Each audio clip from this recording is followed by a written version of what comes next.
Oh my frick. Oh my frick.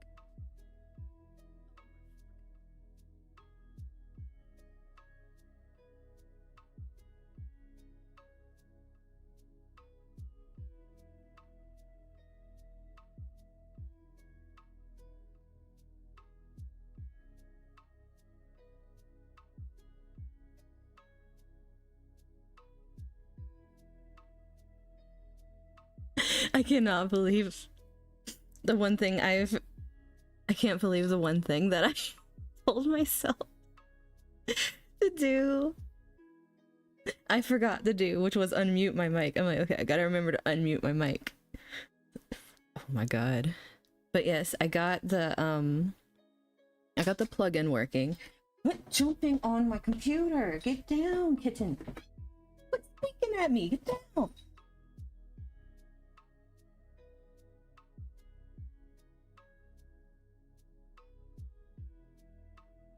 Swear. Okay. Now that I think I have worked out all the kinks of the cat. I know the cat. She never stops getting into things ever. And she's losing her mind right now, running into things, because that's what she does. But yeah, okay. All the tech stuff out of the way. Was I muted the whole time? I'm pretty sure I was, because I like wasn't hearing anything, so I probably was muted the whole time. TLDR, I have been sick since August. Immune deficiency things suck. If I make weird noises, I am not sick anymore, but my body has taken a beating, so I might make weird noises sometimes until it's fully healed. I think that summarizes it.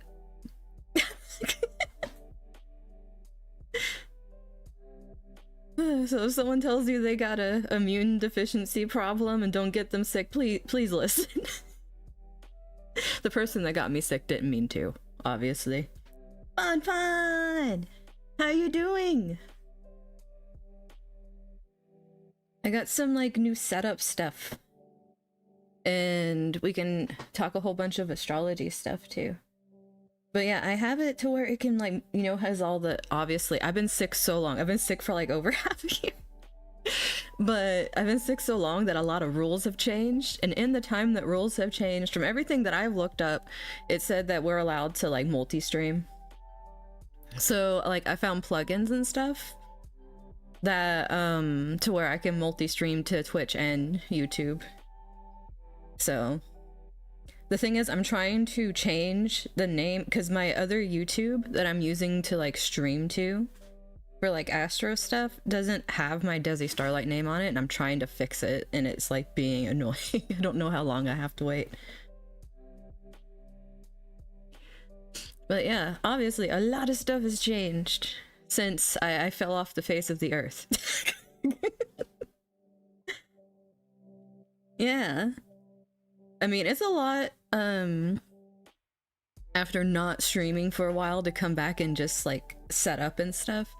But, oh, wait, let me do something.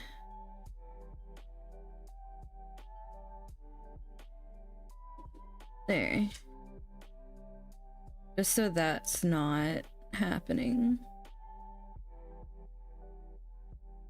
There. Okay, just so that's not happening, because that was annoying me a little bit. I had to fix that. There's like little bugs I'm fixing. Yeah, it's been crazy. But what's really cool, like there's a few things I want to talk about. And like I have different charts, and all of these charts are just like I picked a like random place that had Eastern time because I was like going off of Eastern. Like I'm not in Eastern time. So I didn't feel like converting all kinds of things, so I just decided to like pick a place that was Eastern time to make the charts, so I didn't have to convert anything. I didn't feel like it. But Ultra Kill, I don't know if I've heard of that. I've just been seeing like, you know, how like there's been like a bunch of like random games just like blowing up randomly lately. But in my like free time, I've been playing like Bayonetta and like Final Fantasy and stuff like that. You Hi, Queenie. I really like how this plugin shows your guys' pictures. It's so cute.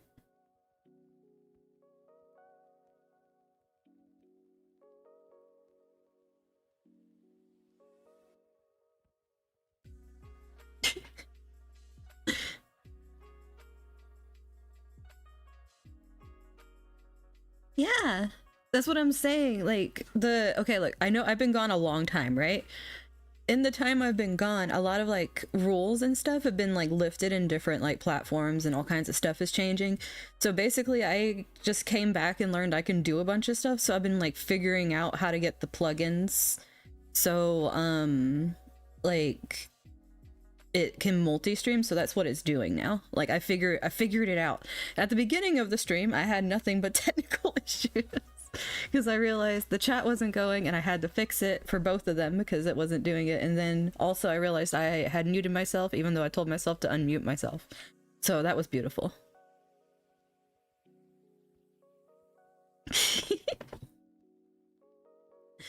But yes. So with getting into the astrology, let's talk. First things first, this is happening on Monday. Now, it's happening very early on Monday, and this is in Eastern time. So for some people that are not in Eastern time, literally anyone that's behind Eastern time, it's going to be happening like late night before. If you hear thumping, that is my cat in a box, scratching her chin and kicking the box at the same time, just so you know. I don't know, well, I know you guys are like watching, so you're able to see the chat. Okay, actually that's pretty interesting, because I don't know if you'd be able to see like individual because she's in like YouTube, but if she's watching, she should be able to see like Pompon say hi, if she can see it like on the thing and then respond. I think that's pretty cool. I love the little pot. But anyways, so what is going to be happening is what a lot of people have been talking about, or one that's like really important, the like whole like new age thing, if anyone's been hearing about that. And what's interesting is even people that aren't like in the astrology community have all been like talking about like literally like a new age thing. If you like, you look at media and different stuff like that, like there's a lot of talk about it. And literally like we're in this huge shift right now that's it's like a new generation is being born basically, but also there's like a new time being created with this energy, because this isn't just like any new thing. This is like a once every like 200 and something years new thing. Like the last time this happened in the US was back during the Revolutionary War. And then like in other countries, like when this happened in Rome, it was like the fall of Rome and like things like that. Like there's a lot of countries that, and what I mean by this is when they like go through like the Pluto return thing, and also like Pluto moving into Aquarius. It hasn't been here for like a really long time. So we're gonna see like a lot of themes of like, because basically the themes of like these things were like freedom, and like the people that felt like they were oppressed like getting freedom. So that's what Aquarius is. Like Aquarius is the people, and that's what Pluto is moving into. And Pluto is all about like power and control and destruction, as well as like things being like completely like started new. Now she is both.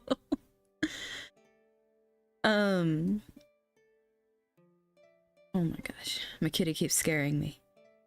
But the thing is, with this happening, Pluto sounds like definitely like super scary, and is scary for like a lot of people.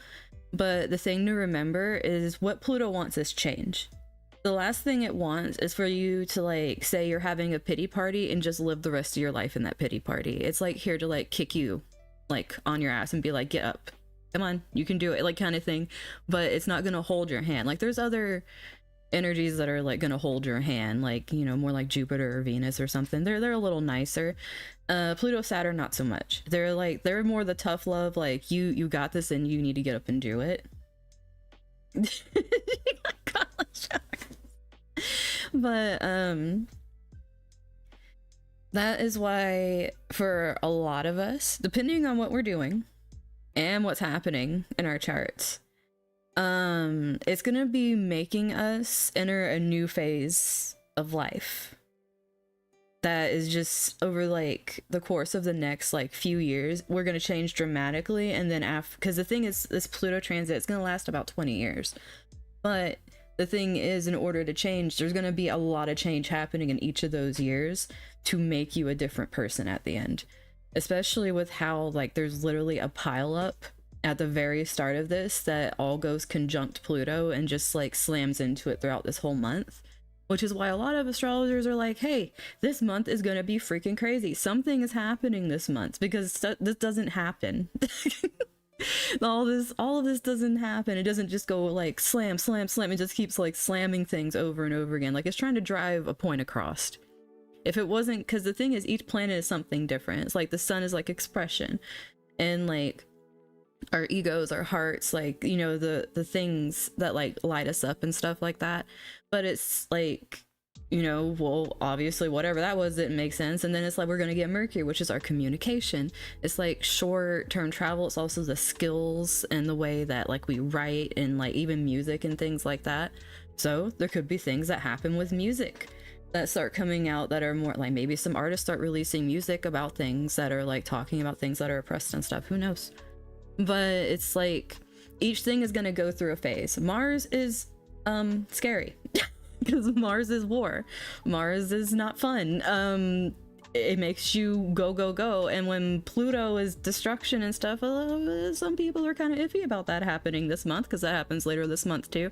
That's why it's different. Like, it'd be different if all these things were kind of spread out a little bit, but they're all like just slamming one after another, like literally within a span of like a few weeks. That's why it's different. Plus this being like a once in like 200 year transit with Pluto. So it's like, okay, so we're getting all this right when this happens. So that's why it's so significant.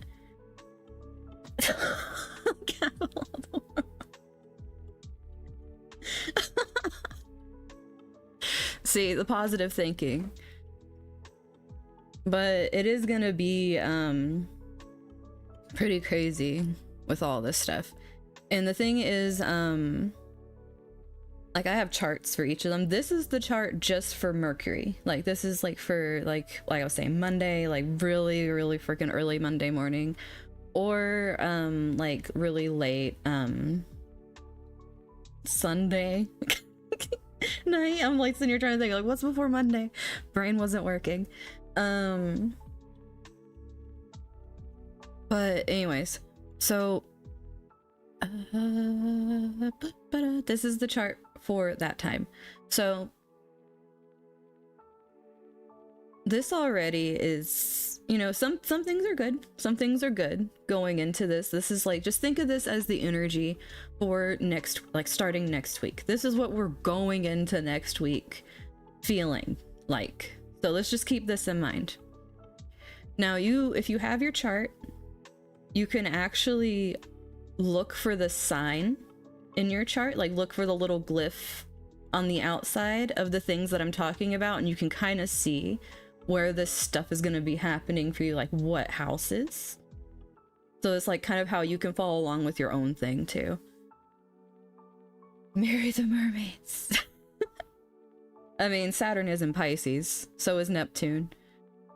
It's all about commitment, and Neptune's all that Piscean energy, so go with it, Pompon. But this whole thing right here, it might seem like there's some relationships that we're dealing with that are a little unpredictable, but in a good way. I know that sounds weird, but just Venus is relationship energy, and Uranus is always that unpredictability. Now, there seems to be like there's this stable like trine here where it's like it's a good thing of energy like going between here. So there are going to be some experiences that just feel good with other people. Now, there's also going to be some opportunities that come out of this thing too. So Venus is actually having a pretty good time on Monday. Like your relationships to others are good time on Monday. Where things can start to get difficult is your talking. Sometimes, because the talking is going to both is, you know, it's going to these, right? Now it's going to Uranus, which means you, well, wait, no, wait, it's going to Jupiter. I looked at it wrong. It's going to Jupiter, not Uranus. The sun's going to Uranus. Okay. Mercury's going to Jupiter. You might, Jupiter is all about like making things too much, making it bigger and like just adding excess to it.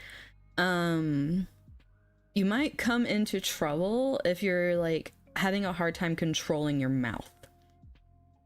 Like that's the only thing. It's not like the people, because that's the thing. It might come off as like maybe it's the people around you. You might feel a little emotional about it. But the thing is like what it is you're just really like talking a little bit too much. Just like think a little more, because this really feels like a burst of energy happen, which it is. Mercury moving into Aquarius and being on top of Pluto is a lot of energy. It's going to feel very intense that day. You're going to be feeling like having very intense conversations for no reason. And you're not going to know why. And the thing is, at the same time, while you're trying to have these intense conversations with people, you're also trying to have this like detached energy from it. Like you're discussing these very worldly topics without putting any emotion into it. And that could be off-putting for some people if you're just coming in and just listing facts about something, which I could see the media doing something like this because Mercury is the media. I could see the media come in and listing some facts very verbatim with nothing behind it and not really caring which way it, you know, looks one way or another, and it just, you know, making people look at them kind of cross-eyed like what I can see that happening. Maybe the media won't be having a good day. But the thing is, anything that trines with Jupiter, like I said, makes it bigger. So even if this is bad publicity, it will be huge bad publicity. It's not gonna be like a little blip on it's gonna be like, okay, it blows up kind of thing. So that is not the kind of thing you would want to blow up on the internet, especially if you're like having this kind of energy in your chart, depending on where it is. Like if you're having it in like a public reputation house, like this would pretty much flip that around. Like maybe a Leo rising would have like this like pointing up there, or possibly like an Aries rising or a Taurus rising having some of this stuff happening over here. Like there's yeah, it's like those would have those kind of split over the reputation house where it's like really affecting you.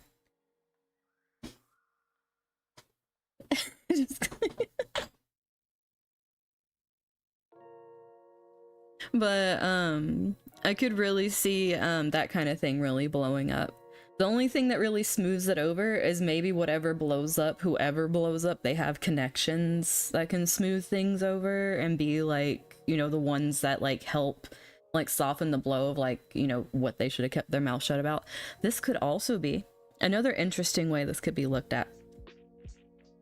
This could also be because Aquarius is all about like identifying the truth, like a very scientific mind. And like that's why it's so like it can be such a detached energy, because it's trying to find the truth without the emotion behind it. So it can seem very robotic, but in that sense, thank you. So with this, what can happen is having this immediate meetup can be like this release of something that's the truth, like a harsh truth, like a messed up truth, like some kind of knowledge that comes out, almost like forbidden, because Pluto energy is kind of like this forbidden knowledge when it's mixed with Mercury.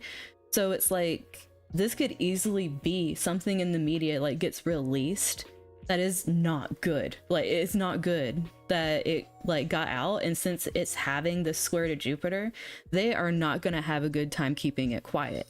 So whatever. Obviously it's not going to be good for whose ever secret it is, but it could be like an indication of something getting leaked in many industries, honestly. Like any kind of industry can have leaks, but it just seems like something that can be very like destructive and just grow in its destruction very easily.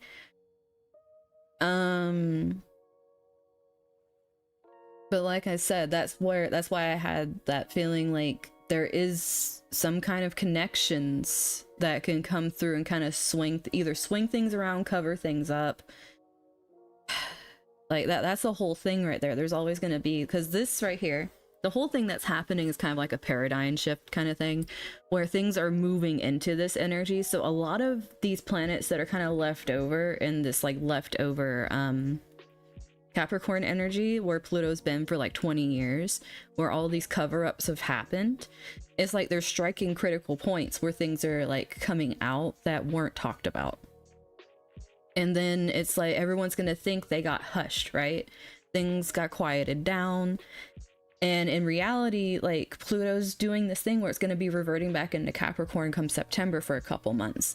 So even if something now, if you feel like it didn't get the coverage it deserved, it's probably gonna come bursting back out and have like a very explosive end to it in September, because that'll be the final time that Pluto's in Capricorn, and it's gonna be like pulling the rest of that mess forward. And then it'll finally be like in Aquarius for like, it'll be cementing whatever happens. And the interesting thing is that exact time is like a critical point in the US because they're having their presidential election. So I'm really curious to actually see what happens, because it's like it's regressing into something that was not taken care of. This was not fixed, and it's like something is going to be happening that changes everything going forward. And it's at that critical time of like September until like late November or something like that. So it's at a very critical moment.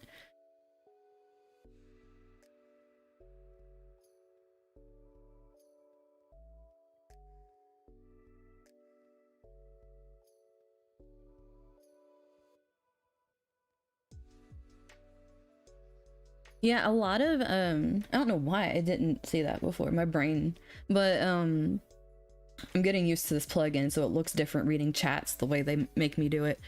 But a lot of like astrology like things and stuff, like they're like thousands of years old. They're gonna have like origins in like different languages that just kind of got like modified like throughout time. Like especially if like, because if you look into different areas of the world, astrology is a tool that's used in like a lot of different ways. It has a lot of different names to it, though it's still the practice of astrology.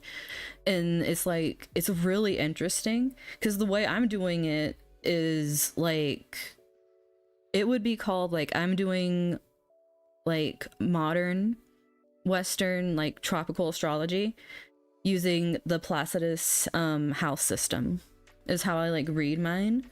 But I also like flavor it with a lot of things that I learn because I love learning like a lot. Like recently I was like diving into like degree theory and like just reading like a lot of different like things. I also was looking into Vedic astrology and stuff too, which is like really interesting, and it's like a whole different system all on its own with different names, and it's like insane. But there's just like so many different things out there. But it all like originated such a long time ago that it's been able to like branch off into like so many things. And I think it's like important because I feel like a lot of people try to do the thing like which one's right, which one's wrong, just like in every other freaking area of life you go into, which one's the right one and which one is like the crazy. Like literally the separation is freaking everywhere. Aquarius is not about separation. It is about the individual. It's about being like unique to who you are, but it's also like doing that within a group.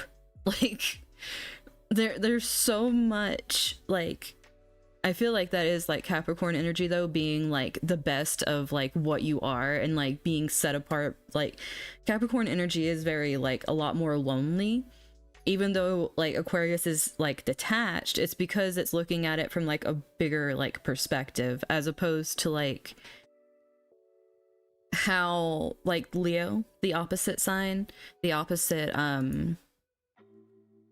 sign of Aquarius right here, it's gonna have some of the qualities where it's like, you know, the individual, but it's gonna be a lot more attached to what it receives and what it gives, because that's like the heart of Leo.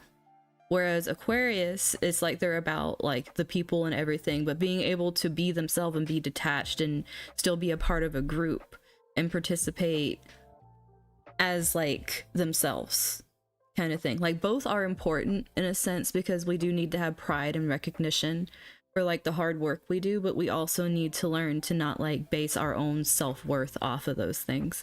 So it's like a really harsh lesson to learn, and I feel like for a long time, like around like 15 something years, it's been on this axis of work and family. And you guys can see how that's been breaking down. Like that's what Pluto's been like raging through for like since 2008. That's what Pluto's been doing. It's been raging through everything that we consider like what is work, what is career, what is family, what is home life. It's been like just wrecking havoc on all of it, right? And it's like really redefining how a lot of us want our home life to be and want our career life to be. And it's like true for any generation. It's not just going to affect one group of people. It's like everyone alive at this time, it's who it affects. And that's why you hear so many children having very similar stories. Now, what we're moving into is a lot more like that's getting rebuilt in a sense, where the individual as well as the community is respected. And I think that's what's important. Like a lot of what's been lost is respect, and Leo is a sign of respect. It's a sign of like this royal energy where it's like you have this sovereignty to yourself.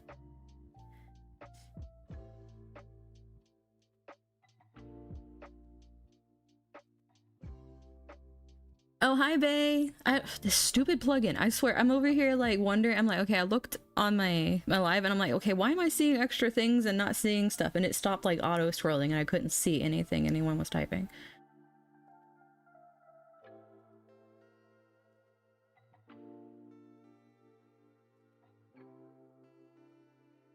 I'm happy to see you vibing. Like, I love like making cozy like vibe spaces and stuff. And a lot of what I'm talking about is a little more complicated, and like I'll break it down for like individual people like after everything, but it's kind of like I'll also break it down as I go into like ideas and like how this can affect things. Even if you don't like say like understand what like the glyphs and everything are, I'm still just going to talk about, you know, the things that are actually going to be like coming up, which are all like in a way, okay, I'm not gonna lie, they are both very exciting and also very scary. Like at the same time. And that's usually how change feels. It's very like, it's very scary because it's like, are we gonna have like stability and stuff? But then it's exciting because it's like, that means we're gonna be making changes to these things that don't work. And I think that's the best way to look at it, is like the security we are leaving doesn't even work. And it's like I can use my own life as an example for that. You can have what you feel is security and be just broken down empty shell of yourself inside. And it's like that's pretty much what we have learned over this last transit, is like you can have all this success and be this broken down empty person with no connection inside. And that's what I think a lot of people are coming to, where it's like we want connections, we want people we can relate to, we want people that can understand us, instead of like all this crap where none of us are similar to each other at all. Like it's getting very old, I'm not gonna lie. Like being like the most unique person ever is getting extremely fucking old.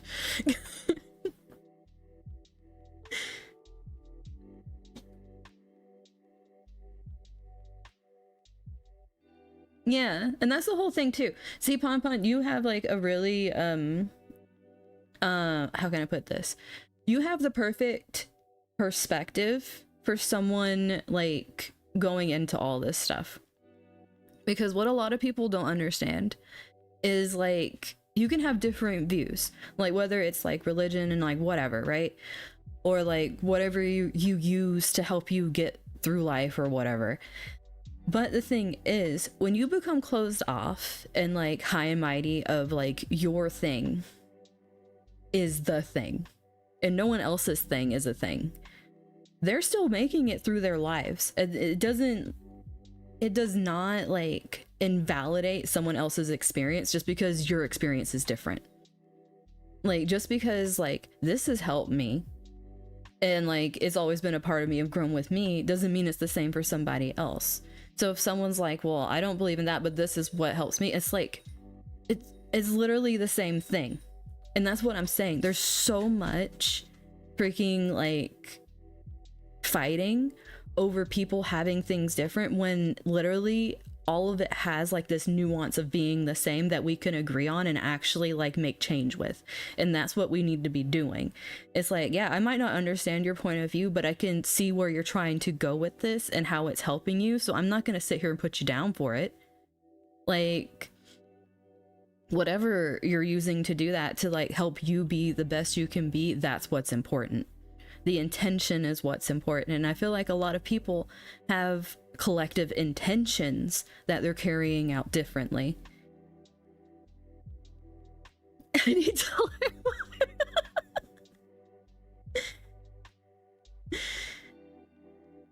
But and the thing is too, it isn't like just astrology, it's literally like so many things, because there are, besides my cats back there throwing messes around and making noises, but there's so many different topics that are out there. Like I was watching different podcasts and listening to these like experts in their fields talking like crazy, like neuroscientists and like different people, right? And it's like, it's really interesting that these people who get into these crazy heavy scientific fields end up coming around to all like the same like conclusions about things, about how we as like humans are just not as connected, and in turn our happiness is just going down the freaking drain. It's like literally been this thing like from people from different fields that don't even connect together, that are like highly specialized, have been doing this for years. And it's like it's like you see this trend of like so many people needing this individualized, that like I feel like the way things are individualized is not helping people. It needs to be revamped. The whole system of what individual needs are needs to be revamped, because where it's needed, we don't have it. Where we need specific individualized care is healthcare, because it's way too boxy. There is way too much of this freaking box when it comes to healthcare. There needs to be this open, like very individualized care when it comes to healthcare. And then these other things that are hyper individualized that don't even freaking matter need to like calm down.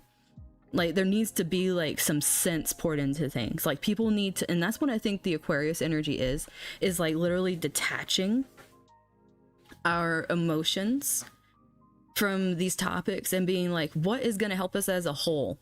Because right now it's like we're trying to like burn everything to a cinder and like evaporate at like a very alarming speed, because it's like just trash everything is pretty much like the motto. Like if I can't have something, no one can have something, and that whole like mindset needs to change.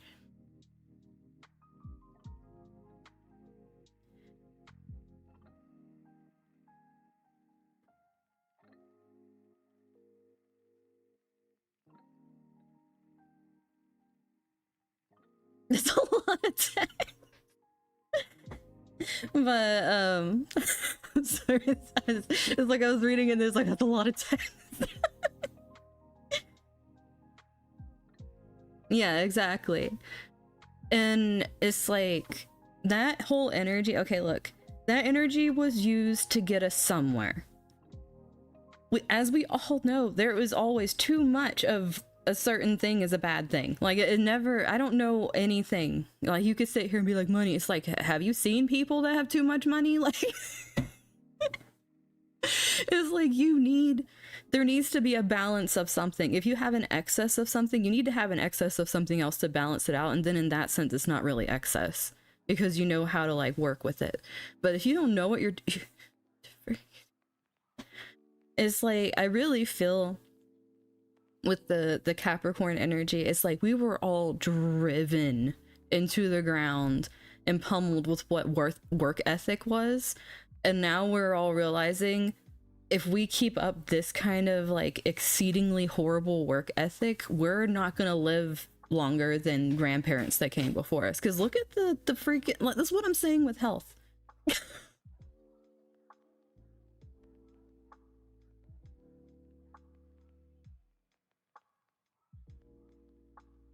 But it's seriously, that's what it is. It's like for the longest time I feel like a lot of people were doing Mr. Krabs roleplay, and it's like just all of it's mine, and like having like that greed thing. And now you know what's happening? A lot of those people that have all the greed problems, they're being exposed. Oh, what is that? Aquarius energy. It's literally like all these crazy exposing things. Okay, look, one thing I want to point out that is like really cool with like astrology lingo is all this energy moving into Aquarius, right? All of this moving into Aquarius with Pluto. Pluto is power, it's control, it's like manipulation and things like that, right? And in Aquarius energy, it's like this whole thing of like breaking and destroying these things, and having like opposite Leo, which is like Leo is the celebrity. Like Aquarius energy is like the internet, like where you can like broadcast yourself and stuff. Leo is like the soul celebrity, like the shining light on stage kind of energy, like that soul person instead of like a collective of people. And if like you're noticing, a lot of celebrities and celebrity culture is just crashing and burning. It's like falling apart. Like a lot of people are like, I don't think celebrities are going to be around in a few years. Like, you notice how it's all just like imploding on itself, whether people are just like exposing themselves or just leaving the industry or doing something different. A lot of celebrity, like some celebrities that understand how to do it, have been trying to become influencers instead of being celebrities. Because, and the thing is, a lot of like parts, you don't go through old Hollywood anymore. Like you get found on the internet and then you do things. And it's like a lot of people don't even want to be part of the Hollywood culture, and they just have their own private life, and then they like get into doing artistic ventures when they feel like it, and that's it.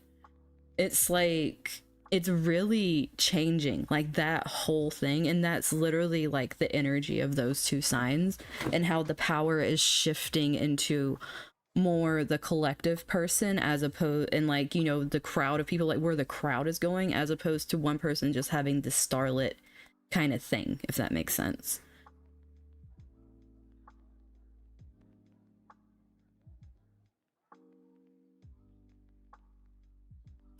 Make me more. Oh my god, they have two houses. But that's gonna be like a really interesting thing to watch as this like keeps progressing. Is just you'll keep seeing the fall of more and more people that were like once in this place of like being untouchable. Because it's like, if you notice, once these celebrity personalities like make extra content and put their actual personalities on the internet instead of just their movie roles or whatever, people are like, like what? It's like it completely shatters the rose-colored glasses. And that's literally what Hollywood is, because Hollywood's ruled by Neptune. It's like, it's literally like this illusion of energy, and it's like when you come out of that illusion and you're sitting and like being like who you are, like the quirky thing you are, some people are gonna be like, what in the actual F is this? Yeah, it's like the people that have really good personalities, like their personality is in everything they do, and then it's like it just carries like everywhere. Those kind of people, their personalities are gonna shine everywhere in this energy because it's like they're always on, because they're just themselves. They're not like faking something they're not.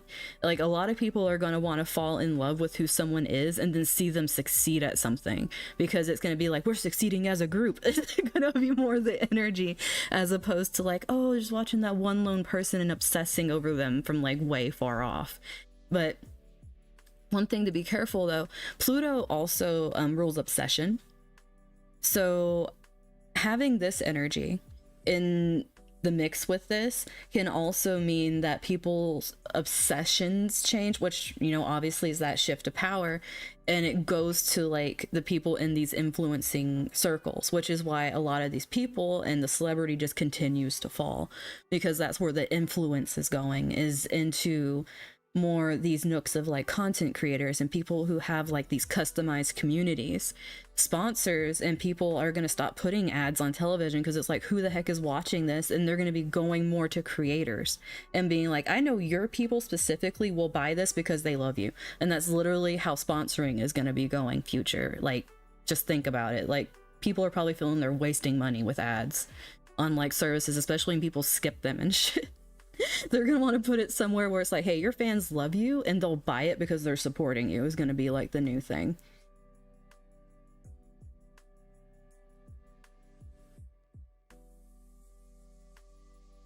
Well, that's the literally what happened the last time Pluto was in Aquarius, was we had the Revolutionary War. So it's gonna be like that kind of energy. But if you think about it, it's not like we are gonna be going to war with ourselves. I think it's more gonna be like this societal thing where like the group, like the ones that are not the celebrity, not the status, the actual others, the group of people, the working class and everything, that are gonna be the ones that decide like, this is what we're doing. Like, it's gonna be like a shift like that instead of like an actual like fighting war. I don't really think it's gonna be that, for a few things, at least in the US. I'm not talking about somewhere else because I don't know the charts of other places. I just remember certain things with the US.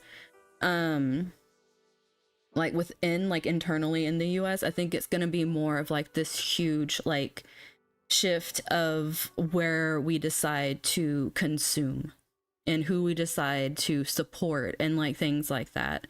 So it's going to be like this huge shift in that sense. It would be very very cool if, because, you know, Aquarius really values science. It's the inventor. That's the reason their progress, like that energy. And it would be very interesting if, instead of like, you know, the system we have in the US, if like some other system could be made where we're able to choose people based on like their qualifying backgrounds in order to invoke change. Because I feel like the old system, the old thing, it didn't work. Okay, it's been around for 200 years, this like voting system. Obviously it's a little decrepit. We need to revamp it, and we need to make it modernized, because we have the internet. We have so many things that are done through the internet. Like, I feel like the new system needs to like invoke some of these things and like use it.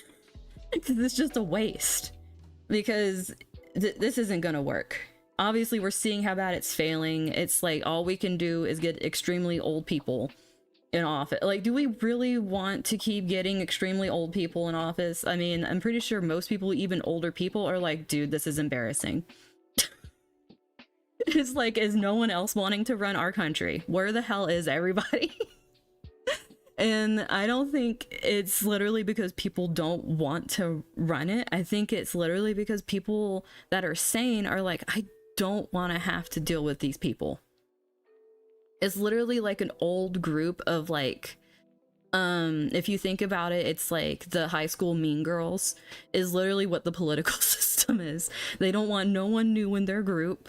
They want to keep everyone out, and then the only way you exit it is if you die. Like, what the come on. Like, there ain't no one getting in there. And then the few people that push in there are bullied so horribly for being younger and having not been a part of the same thing for eons, or being born into it from a family that's done it for eons. It's like you either have to be born into it or you have to like fight tooth and nail. It's like, that's so stupid. This is why like actual experts and actual people that like know their stuff just go on podcasts and talk about it instead of running for the country, because they'd have to deal with that.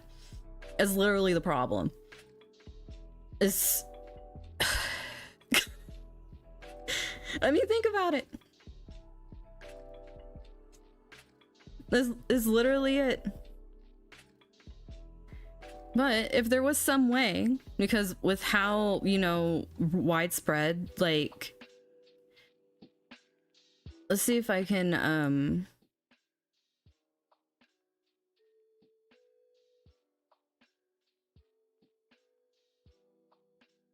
sorry, that was a little loud. It stopped my brain from thinking when it, like, made noise in my ear.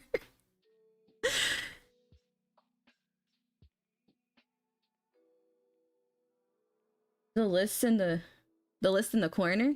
What? What do you mean? I'm confused.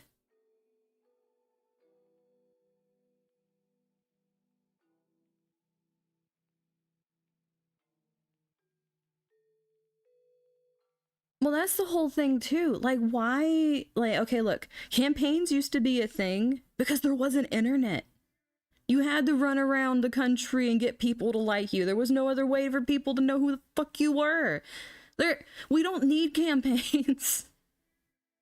There are people that can have accounts and run against other people having accounts, and then it doesn't cost any money. If anything, they make money because they're getting interactions. It's completely different now. Campaigns are stupid. All it is a...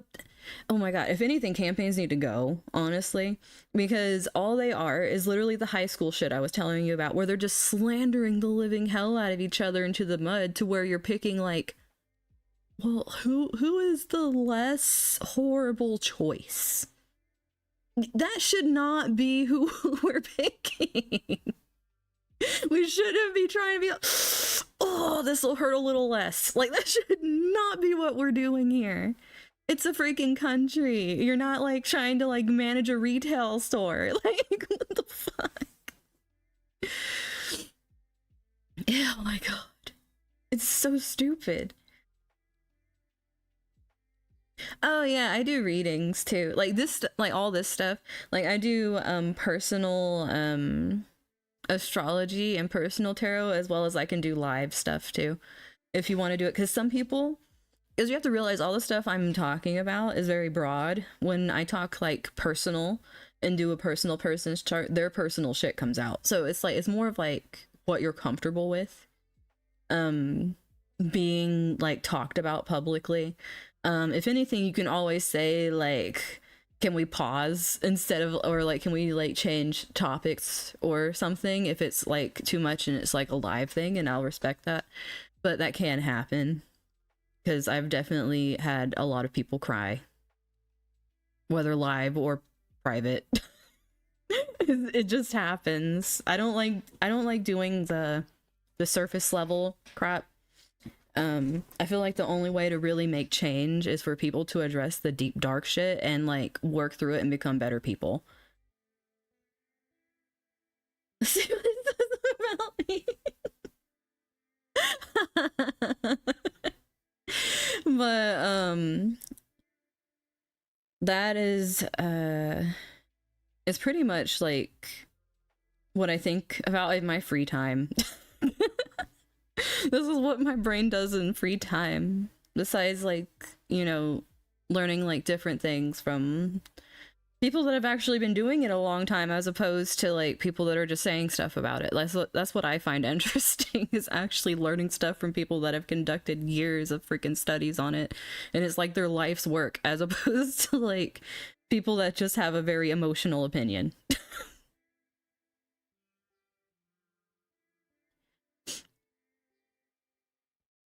But let me see, because like obviously this is just the beginning of the week and I'm talking about all this stuff. Okay, look, if this is just the beginning of the week and I'm talking about all this crap, obviously this energy isn't small. It's not little energy. We're going to be seeing a lot of stuff happening throughout this month in like many parts of the world, not just the US. And personally, like on a personal level, the way to look at these things is that all of this stuff is for our growth. Is so we get better as people.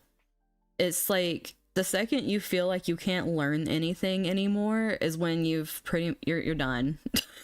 You're just done. As soon as you feel closed-minded and feel like you can't learn from another's viewpoint, and you have to realize too, one thing that helps you solidify how you feel about something and how passionate you are about something is when you're listening to something else and you're able to hear what someone else is saying, you know, from their point of view, respect it or whatever, but then you're able to go, how they feel helps them, how I feel is true for me, you know, and then you like go on like your thing, but you're still like being open and you're being like logical about, instead of like, I don't even want to list some of the things I've seen on the internet. Is just disturbing. And honestly, I have stopped going on Twitter. I go on the Twitter to message Queenie. If she messaged me somewhere else, I would not go on Twitter. I haven't been on there really in months. Like at first it was because I was sick, and then it's just, I realized just the vitriol that is Twitter or X, whatever the fuck it is over there, whatever it is, the void of just anger. It's like literally rage baiting. You are paid to rage bait. If any website has ever matched its freaking sun energy, it's that. Because Twitter, if you look at its like born date, it's an Aries. It's Aries energy. War, fighting, grr, freaking fucking wrath and shit. Literally, this like all of the worst traits of Aries you can see on that website. Because just how people are quick to respond, they can't read, they can't think, they can only form short sentences. It's like very rapid, fast, immature energy, and it's just the worst side of it. And that's literally like it, like personified into a website. Like, it's insane. And like there are people that can get so angry they can ruin people's lives. Anger, that Aries thing, it's like that raw energy, that raw emotion, and it's like they're not putting it into anything healthy. It's just so destructive, and there's so much violence and things that aren't, it's just bad. Like, I know the real world is certain things. I have been through a lot of really horrible things, but I'm not on here trying to broadcast all these horrible things, find pictures that are related to these horrible things and put them in front of your face saying, look at what I've experienced. It's freaking horrendous. Like, you know, it's like, okay, I experienced this and it freaking sucked a lot, and I'm still not okay. And I'm still trying to get better, but that's the whole thing. I'm trying to get better. I'm not like saying like it's everyone else's problem and like they just have to deal with how I am. That's very Aries. It's very like me. I am. Like, that's the bad side of Aries. The good side is more like you're passionate and you're a go-getter, and it's like you have this yearning to conquer like your fears instead of like letting them like melt you into the background.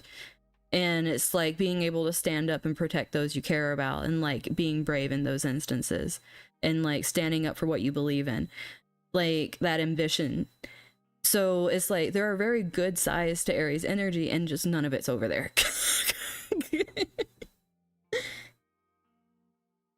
If you want me to do a live one, we can do a mini one if you want to donate the 5 through just the tipping thing on here. We can do it on here, and I can get your info and like make your chart and pull it up here, and we can do a mini read. And if you want it like longer than the mini read, you can just donate more. So that, since I don't have, I knew I want to make a live option on Kofi, but I need to figure out the way to do it properly on there.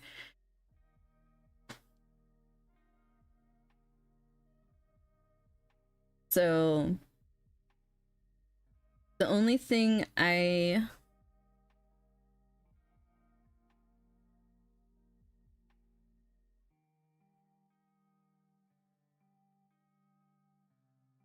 okay.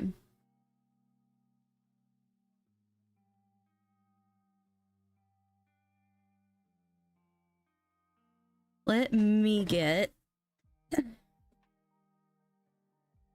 Now, you can private message me this if you need to. If you're like comfortable. If not, like some people are comfortable, some aren't. It depends. If you are comfortable, I need the time you were born, like AM PM, like time, because that's actually really important to all the lines and stuff.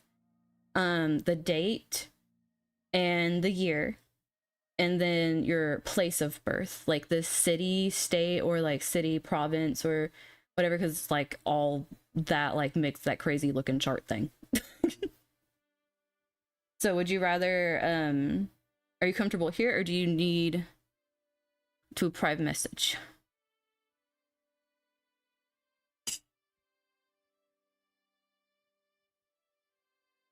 Mm-hmm. King wants to see what his says.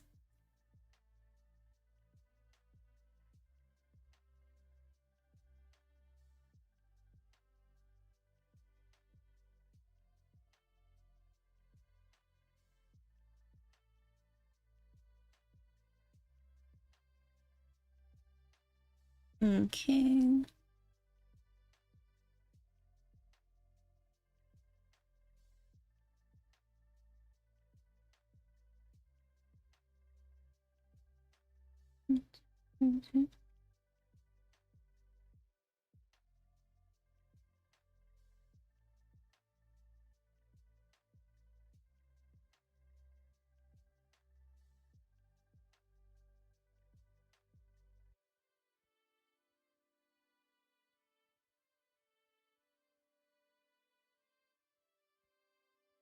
Oh, the place.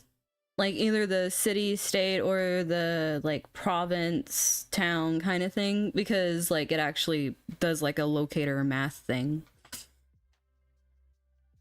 It's really exact math calculations this thing does.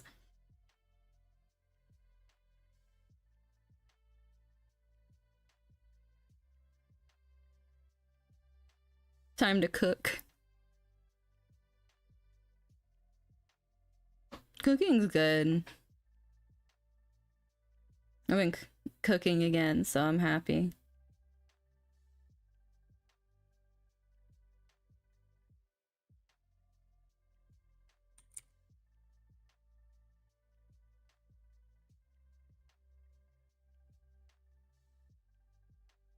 Hmm.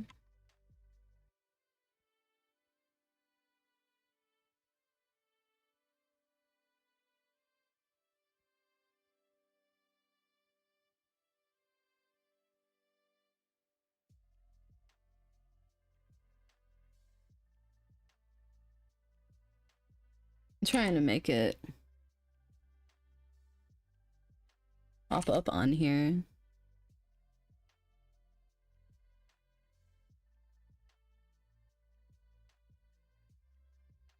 Use your nose.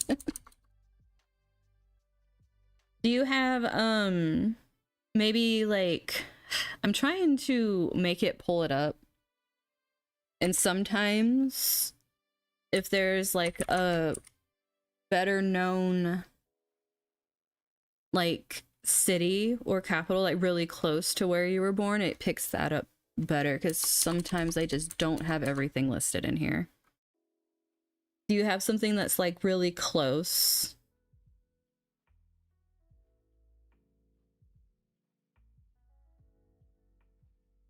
Kingdom.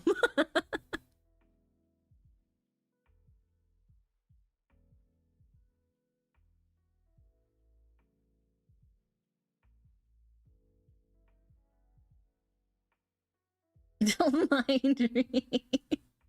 Kyo's like, I am the only one with true power here, and no one is fearing me. What is this?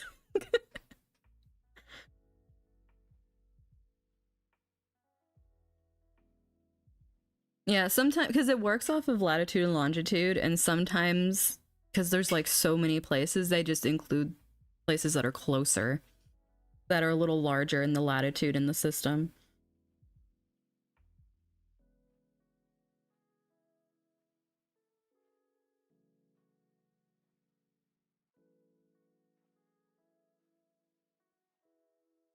Mm.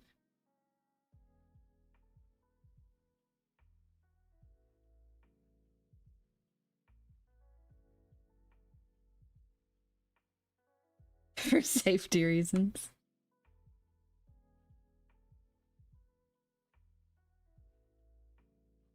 Oh, try writing it like that. Let me see.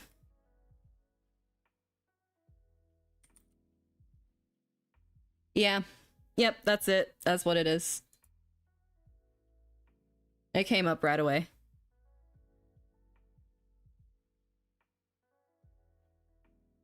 Okay. This is King.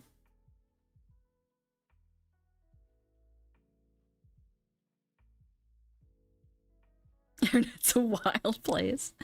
But yes. So let's see what all we got here. Mm-hmm. Oh, really? Interesting, sir.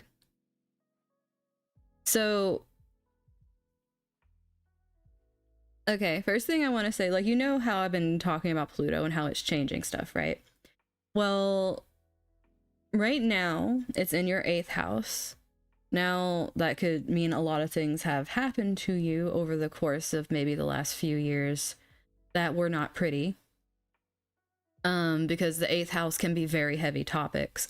It can even be like losing people in your life that were like very close to you. Because it's also the house of like inheritances too, like ones that you would get from people passing on and things like that. It's also like things you like not only like invest your time in, but you invest your money in very deeply. So it could also be things like really heavy relationships, or being a part of like, if it's not you divorcing, being like a child of divorce is also something that's seen here too. That can happen, like not, it's like it just goes in there and just ricks at, like it upheavaled some things in your life in this area over the past few years.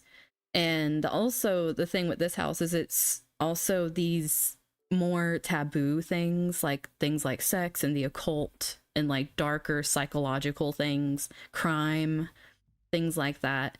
It's really that part of your life that's been getting like all these things uprooted and shaken. Also a lot of power struggles with people. It would not surprise me if like either how can I put this, if you yourself were not going through legal stuff, someone close to you was, and it really affected you in some way. Like that can happen in this place too. And Capricorn can be very rigid in this aspect because it was in Capricorn. It was destroying a lot of traditional things in your life that you felt brought you stability, and it didn't. And as all of this has been getting just torn to pieces, it's like you're going, okay, well, what's left? It's literally like, what do I got left? And that's what this Pluto moving into Aquarius energy is doing for you. Because, like, from what I've been noticing with people that are having this Pluto energy, and it's like going through their chart, and they have like the house it's happening in being split, because I have this too. It's almost like the first part of Pluto being in that house in Capricorn ripped everything out of your life. It just ripped it. Anything that was harming you, that wasn't good for you, it just kept breaking it and breaking it and breaking it till you felt like you had nothing. And then now it's moving into Aquarius, and it's like things are changing still, but it's not like taking things from you. It's doing a scarier thing, and it's giving things to you, and you're like, when am I gonna lose this? Because you've had so much of loss, loss, loss, loss, loss, loss, loss. Is literally what the theme was while it was in Capricorn, was just ripping everything away. And it's like anything you get, like, especially since this is the house of intimacy, any close connections you develop are gonna scare the shit out of you, because it's like, is this something else? Is this something else that is gonna get ripped away from me? Because this is all that's been happening to me. And like, whatever way it happens, it can be like romantic, or it can be like just like friendships and things like that. But it's these people that you're actually close to and you're vulnerable with, because that's what intimacy is. It's not like just sex or whatever. It's literally like being vulnerable on a very deep space with another person, and like trusting them to not like use that to hurt you. Is like, that's literally what that intimacy is. Like, it's trust is what intimacy is. So it's like people like that in your life, you've either been losing them, or they have been turned out to be manipulative, horrible people, because, you know, Pluto energy is manipulation, it's control, it's power. So it's like having the rose colored glasses kind of shattered off of your face for these people that you held in such like intimate regard with so much trust, and having that kind of like betrayal energy happen too.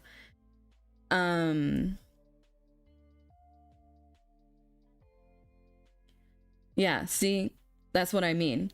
You've been through so much stuff that you're like, I shut it down, it's done. It's not. I'm sorry. The reason, like, I know this, okay, because I did the same thing. What'll happen since you've gotten this far and since you made it through it, what's gonna happen now is you're gonna start being introduced to people that actually do have good intentions for you, but you're gonna have so much hurt in between you and having those connections that that's gonna be the new pain. And it sucks. It sucks so bad, because you could actually be around people that are good for you, and you're apt to ruin it because you're like, I can't let myself get close to people, I can't let myself be open with people, so they can't do this to me. And what ends up happening is you get stuck in a very harsh place. And what's important is that you let yourself detach a little bit. And I know that sounds weird, because you're like, I am not like attached to whatever. Like, I learned it. The truth is, when you feel you've detached yourself from everything, you actually haven't. What you've done is like, you've put up this thing where you're so scared of someone breaking it, and it's terrifying, because as soon as someone gets close and you're afraid of actually losing that person, you feel everything crumbling apart, and then you end up ruining it with that person, because you never like stop to like let yourself process it and realize, hey, it's okay to take it down. I can take it down, even if it's little by little teeny bits. It's okay to take it down. And that's what this whole thing is teaching you, is how you closed off a certain thing to survive, and how you're gonna have to detach from that survival and create a new version of yourself that actually has healthy intimacy in your life. And it's really hard, and you might even lose more people in the process, but to teach you that it's okay to be sad to lose someone you care about and then still like move forward. It's like a very, very harsh transit. And the thing is, it's gonna be in there for like another almost 10 years for you. But it's now in this new energy where new things are coming in, and it's like, are you gonna keep holding on to your old ways? Are you gonna keep doing the things that you did to protect yourself when you were getting hurt so much and when you couldn't really do anything else? It's like, it's really about that now. And it's really harsh.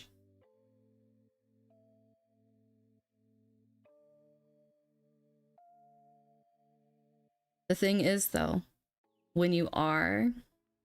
Why is this music changing with my mood. It's so weird. But anyways, but what I was gonna say is after that time has passed, it's gonna move up into your 9th house. This is going to be something really different for you. And it might in some ways be fun. It's still going to be scary, but the 9th house is all about like higher learning. It's about like expanding your mind through meeting people of different cultures, through learning and understanding different cultures and ways of thinking, different like ways of spirituality. It's literally, this is how you form your core beliefs, is through moving through this house. Like you go through all this pain and all these things to build up this solid foundation of what you need in intimacy in order to be able to explore the world and have like this safe feeling to do that, because you know in your core who you are. So you're literally exploring and being able to learn new things without the fear of losing that. So it's gonna go into that, but it's gonna take some more time of you now moving on from the really painful things and moving into more it's not necessarily calmer waters. Like, I don't want to say calmer, because the thing is, meeting new people can be exciting. So it might not necessarily be as calm, because some of this loss and stuff could have been very quiet and very still and very isolating and very lonely. Like, Aquarius energy is like finding your group. It's like finding like your fam that is like all around you and like celebrating you and like stuff like that, because it's like you can be yourself, like who you are within that group, and they'll like always try to like push you up because they're your group. Like you'll have some similarities and some differences, but you're gonna like find people that are probably very like different than what you're used to, like all the traditional things that you're used to. You're going to start making friends with people. And it wouldn't surprise me if you started making friends with people that do things like, you know, astrology and different things like that, because 8th house does rule like occult matters, like literally like astrology and stuff like that. So it's like, it really wouldn't surprise me if like you started expanding a little bit in that area, and then that just kept pushing you further, and then all of a sudden you're traveling. Like after you really get into this stuff, and after like you figured out things you want to do, you have like this new excitement for doing things, but it's like learning to overcome the fear of losing the things you want to do, or losing the people that you meet along the way. It's like, it's a really harsh lesson, and it can be very like triggering and traumatic. And definitely it's one of those lessons where if you need to have like therapy, or at least someone to talk to, it's very important. So that way it's not just building and building and then you're isolating and isolating further. The most important thing to do in this is like come out and start, like, not necessarily like pushing yourself out into the public, but it's like being able to come out and vocalize what you need in order to have healthy, intimate relationships with people. And sometimes you just need someone that's impartial, that's like not a part of your life, to be like, well, like this is where you're struggling and this is where this person's struggling, just so that they can make like the distinction. Because sometimes it's really hard when you're in it to know what's yours and what is somebody else's, because you can't fix or change someone else's stuff. No matter how much you want to, that person needs to do it. So if there is something where you're hitting a brick wall and you realize it's not you, that is what you need to like focus on. It's like, okay, that person needs to get to where they need to get. Maybe you need some boundaries as to like until they can get to this place, like limiting contact or something. But it's really about that kind of stuff. It's really okay. And that's another thing. I didn't trust therapy either.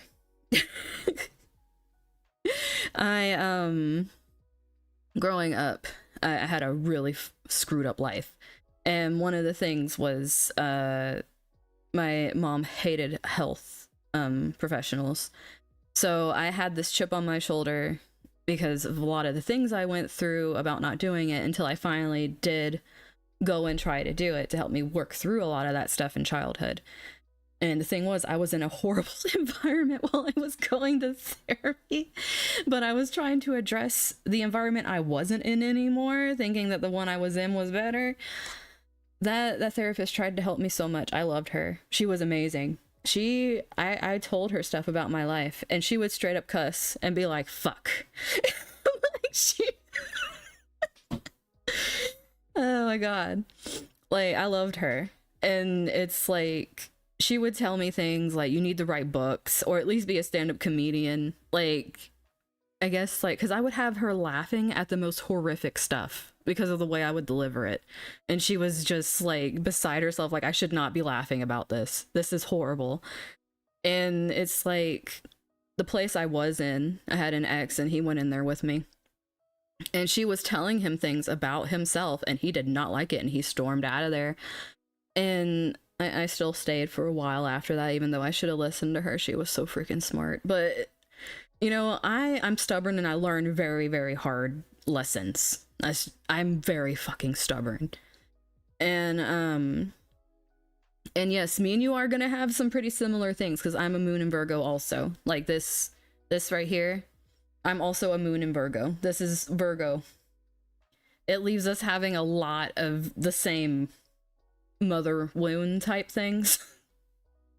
It's just that it seems like, because I have like a double mother wound, because I have this Virgo moon, but I also have a Chiron in Cancer, so it's like she just did a number on me. You have the mother one, but you also have this like father wound in Capricorn with it too. So it's like you kind of have it from both sides. My dad was just more okay, it wasn't great with him either. But it's better with him now. It's better with him now. It took until being a lot older to be better with him, but it's different with the mom. It's different.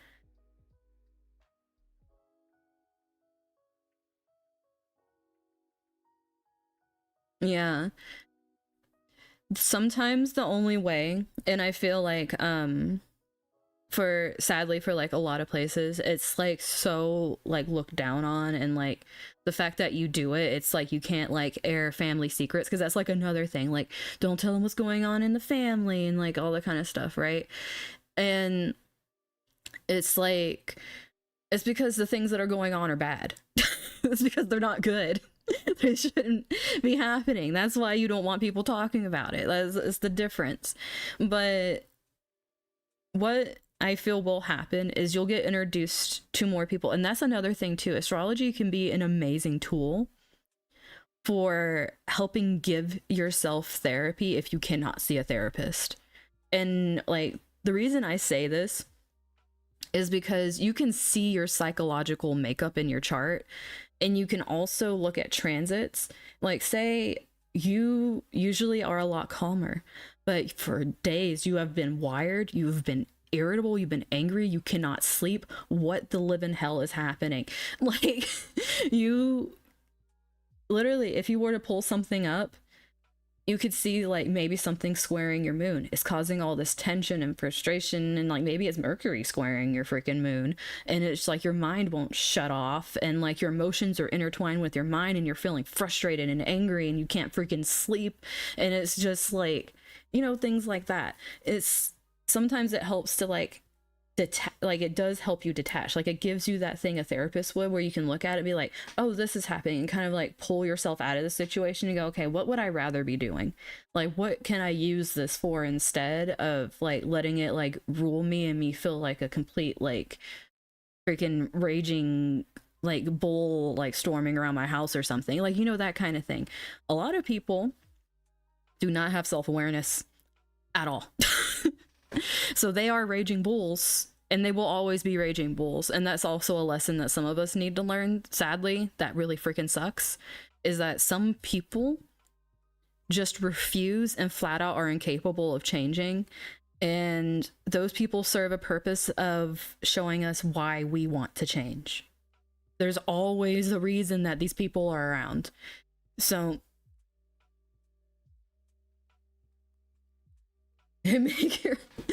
Yeah, and see, that's the whole thing too. Like, I don't want to go back to therapy because I just don't want to talk about all of the stuff all over again. Because the only way for a therapist to understand why I am like I am is for them to know from the beginning all of the horrible stuff that had happened to me since birth up until maybe a couple years ago is when it stopped. Like, it was just different people doing same horrible things like for my whole life. So it's like, do I really like want to go through that again?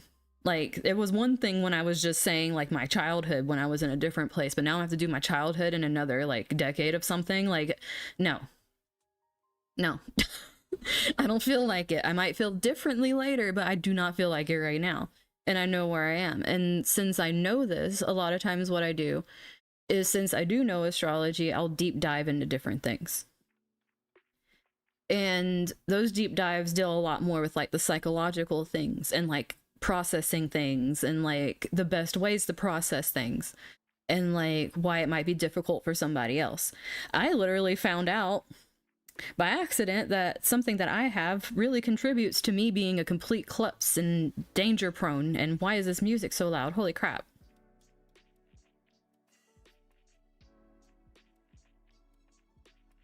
Hopefully that's not super loud for you guys. It blasted into my eardrums. But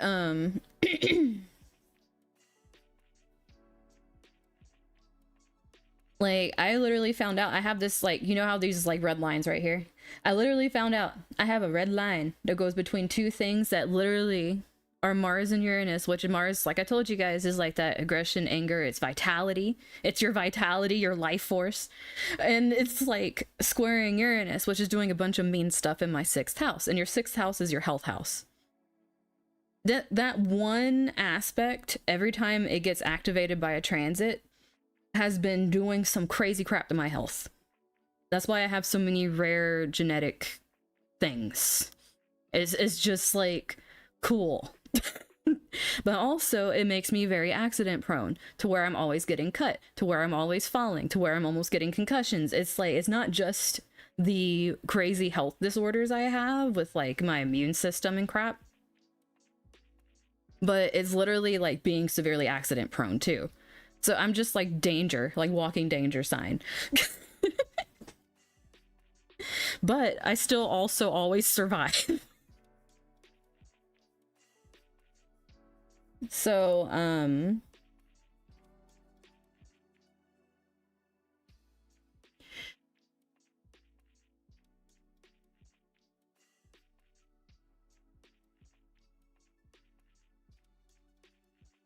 yeah, exactly. That's what I mean. Like, it's literally the family secrets.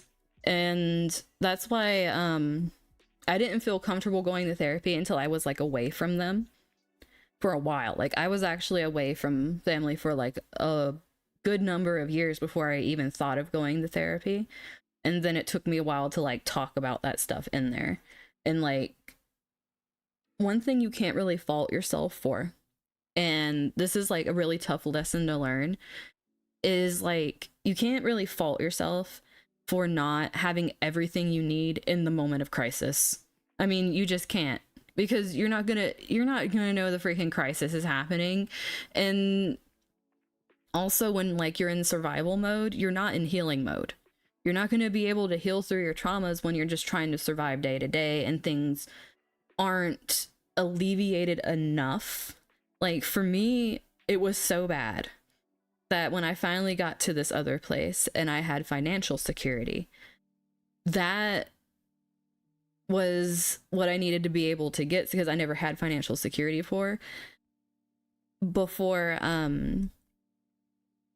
I was also like really diminishing how can I put this? I was really diminishing what is happening with this music. It is confusing the living crud out of me right now. Hi, Aya.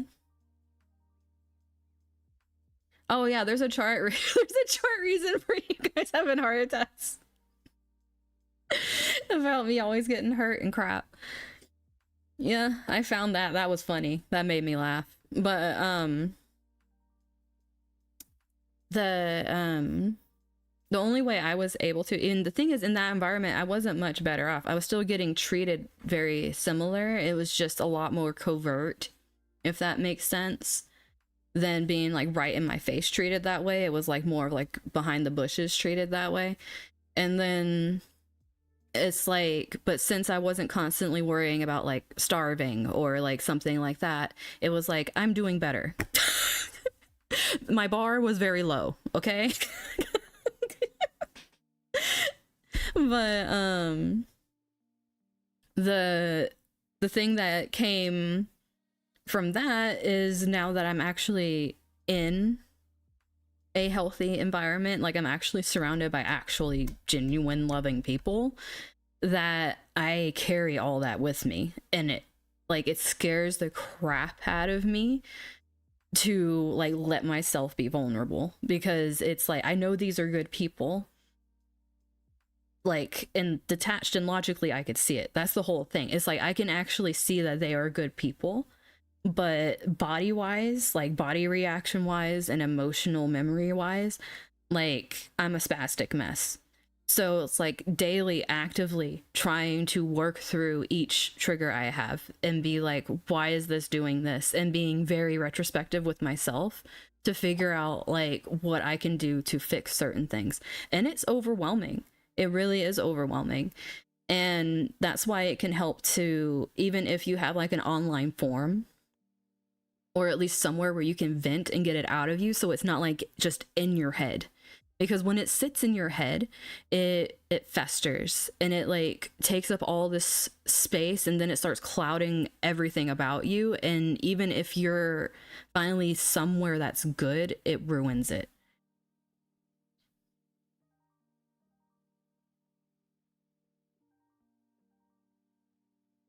Yeah. See, and that's a whole nother, yeah. See, that's the whole opposite end of what I did. But it still hits on this thing of like, if it's even like, okay, let me put it this way. If that's what's going on, more than likely you feel more trapped, because you can't like denounce it in some way. So it's almost like you're having to find your personal happiness within that, so that it doesn't consume you. Because otherwise, and that's another thing too, like when you have money, the opposite thing happens, right? You don't know if you can trust anyone that talks to you, because it's like, what are their intentions? Like, what, like, do they actually want this kind of deep thing with me, or are they just using me again? And it can be a theme. And honestly, like, it doesn't surprise me if that would be a theme for you, because you have a literal like wound with it right here. This Chiron, like everyone has a Chiron placement and it's different for everybody. You have your Chiron in Capricorn. Now, yeah, this can be a father wound and just feeling like neglect in that sense, or at least like feeling oppressed in that sense, or just like a wound around it not being good enough for the father. But it can also be this thing of like your reputation, or it can be like the work you put into things not being enough, or just maybe your work just not aligning with who you are. And there's like this huge like wound with it. And it's like this responsibility and this wound with responsibility, maybe given a responsibility you don't want. And it's like you have this in your 7th house, which more than likely either means a wound around relationships with other people because of these things, but also having, there's this thing, because 7th house is contracts also. It's not just like partnerships. It can be marriage. It can be business partnerships. It can be like signing long-standing contracts. It can be starting businesses. The whole thing with this house, though, is that it's commitments. And having this huge wound with your commitments either shows that whenever you commit yourself to something, something has happened to backfire on you, or it's not been something that you feel is fair. So it's almost like the work you put in doesn't feel like equal to what's happening around you. It's like, it's just, there's always something disproportionate with it. Whether you're getting too much for a little bit, or you're getting like a little teeny bit for doing way more than you need. It's just some kind of weird imbalance that happens. And plus you have Saturn in your 12th house. That's really friggin' restrictive on your mental health. Like, the 12th house is your mental health house, and you have not only a Saturn in there, but it's inside of an interception. Like, when you have an interception in the 12th house, the 12th house is hidden stuff, right? So you have a interception inside of a hidden house. Interceptions just makes the energy that's inside there make no sense to you at all. It's like, what is even happening in there? I have never experienced this thing.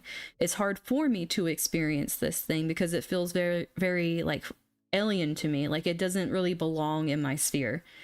And having a 12th house, Saturn inside this interception, it's almost like, this almost makes me feel like, gives a thing of like, where is the dad, or just being so disconnected, because Saturn can also be the father as well. A lot of people look at Mars also as being father. You can look to both and see how things play out, because this is going to be more like the authority figure, but it almost seems like the authority of the father doesn't really seem to be there.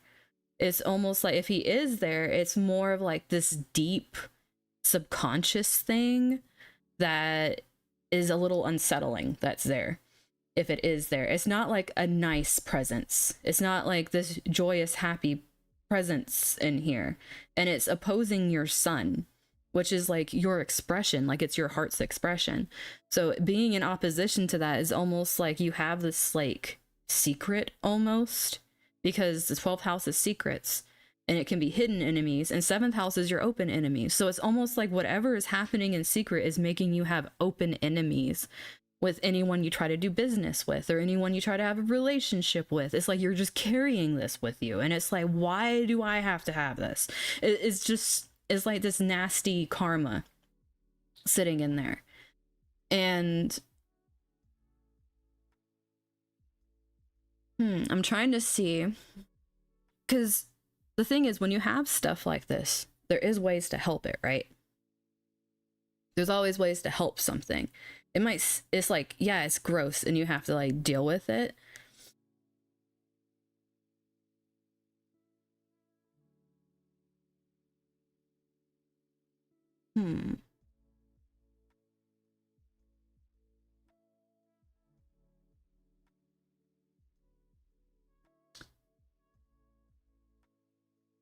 Let's see. Because there is this one thing I've been looking into with degree theory.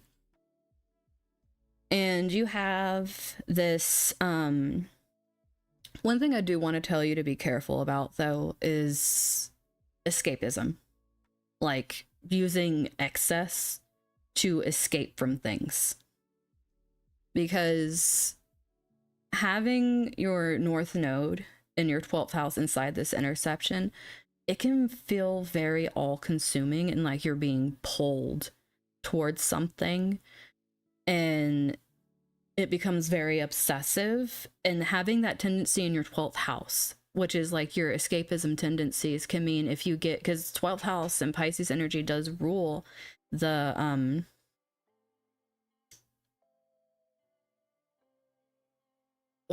what was it again? It rules not, it's not like just like saying drugs, because it's like pharmaceuticals as well as things that are like illegal. It's like, it's more like the hallucinogenic type thing, where you alter your state of mind to escape. And then it's also like escaping through, like, saying being like a shopaholic, like getting the endorphins from constantly like spending money, or say having like just addictions to certain foods, or like certain like devices, like whatever it is, it's like very addictive tendencies. And what this house is supposed to be about is more about like spiritual experiences, because it is like the house of like the end of life where things kind of culminate together at the very end. That's good. The more it's like, if you're going to do anything, make sure you're around someone you can trust to tell you, like, and someone that you'll listen to if they're gonna be like, yeah, we should like step away from it. Because it's like, it's one of those things where you don't see how it's consuming you, but people outside of you can see it. But then again, you also have like this thing with that trust, and that could have been abused, where, you know, sometimes the only way you can moderate is by moderating yourself instead of trusting somebody else. So it's like you're still in that place where you're trying to find somebody with that trust. But another thing too, and the reason I wanted to say that is it's at a degree 8. And from what I have read in degree theory, 8th degree is the Scorpio degree. Scorpio degree is like all that Pluto stuff I told you about, all about like that death and rebirth and that regeneration and like destruction, the control, the power, and everything like that. Specifically, the 8th degree is looked at as death, and 12th house is like the house of like finality. It's like the end, everything like goes there, the subconscious, like at the end. Like a lot of people see the in between of like the 12th and the first house as being like before you are born kind of thing. So it's like that kind of like in between, like not really describable place. So having that kind of energy wrapped around the North Node, which is already obsessive, is why, like I was saying, it's good to pay attention to that, because it could lead to what you don't want very easily. It is, your 12th house is ruled by Taurus, which is an earthly house. I mean, earthly energy, it means an earthly house, earthly energy. So it does bring a little bit of stability there. And it could lead to like ways that could like actually help your mental health would be more textile. It would be more things you could like smell, you could feel, instead of like just keeping it all in your head. Like you need something to like ground it, so that way it's not just swarming around in there and like making a bunch of like naughty mind goblins that should be shutting up. So the best thing you can do, and since what rules your 12th is Venus, let's see, where's your Venus? So your Venus is over here, and it's in Scorpio. Interesting. So, and it's in your 5th house. So, okay, so these are a few things that you can do, like when it comes to like, you know, the mental stuff, because a lot of being able to work through these things and like free yourself of these things is going to come through being able to actually healthily express yourself. And that's what your North Node is trying to get you to do, because even though it has all that energy around it that can be very dangerous, it's really what it's trying to get you to do is what you fear the most. It's the thing that scares the living hell out of you. And this whole thing is about you learning to surrender to being okay with expressing yourself in different ways that may be taboo and not okay. It's not fun. It's like you're being pushed to do some scary things. Hello. So while this will bring you good stuff, it's gonna be hard. And the thing is, when you look at your Venus, when it's like the thing that's gonna be helping you with this over here, it has a bunch of these reds, right? You know, the challenges, the things that don't really... what was the last thing I said? You're gonna have to use your Venus in order to help the health of your 12th house, because your North Node wants you to go here. It wants you to do the scary thing. It wants you to learn, because Gemini energy is about learning. It's the constant student. It's the one that can't get enough information. So it really wants you to learn. And it wants you to not be afraid of like the learning and the talking about the learning and the things like that, because whatever you're learning isn't necessarily something that really sits well with other people, because the ruler of your 12th house has a lot of challenges going to it, which is your Venus right here in the 5th house, because your north node's over here and your 12th house is Taurus and the ruler of Taurus is Venus. So it's like your ruler is over here in the 5th house. So the way you're supposed to help it is by using Venusian themes in a way that, like, how can I put this? It's like in a way that really enhances your 5th house.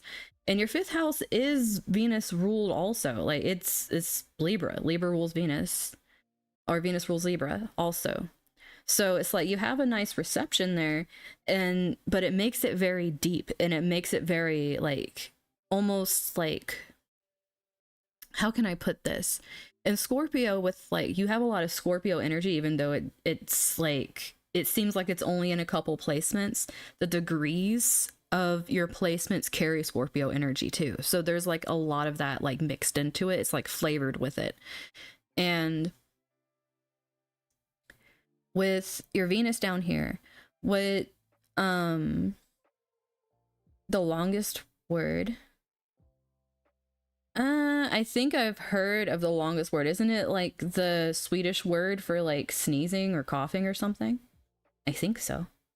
But this Venus down here, what you're gonna need is, one, Venus is relationships. So there is going to be a romance that does something that opens up some of these things. It's probably not going to be someone that's really appreciated. Like, I don't know if you because this can be siblings, but this can also be like your neighborhood, like where you grew up, like the close community that knows you. And it's almost like there's this tension between this relationship and the community. And I mean, it's 5th house. Like, the tension is, 5th house is romance. It's dating. It's also children. So it could also be that later on, if you're planning on having children, they could be a little controversial, which will be a whole nother thing for you to deal with later. But at the same time, in a flavorful way. Yes.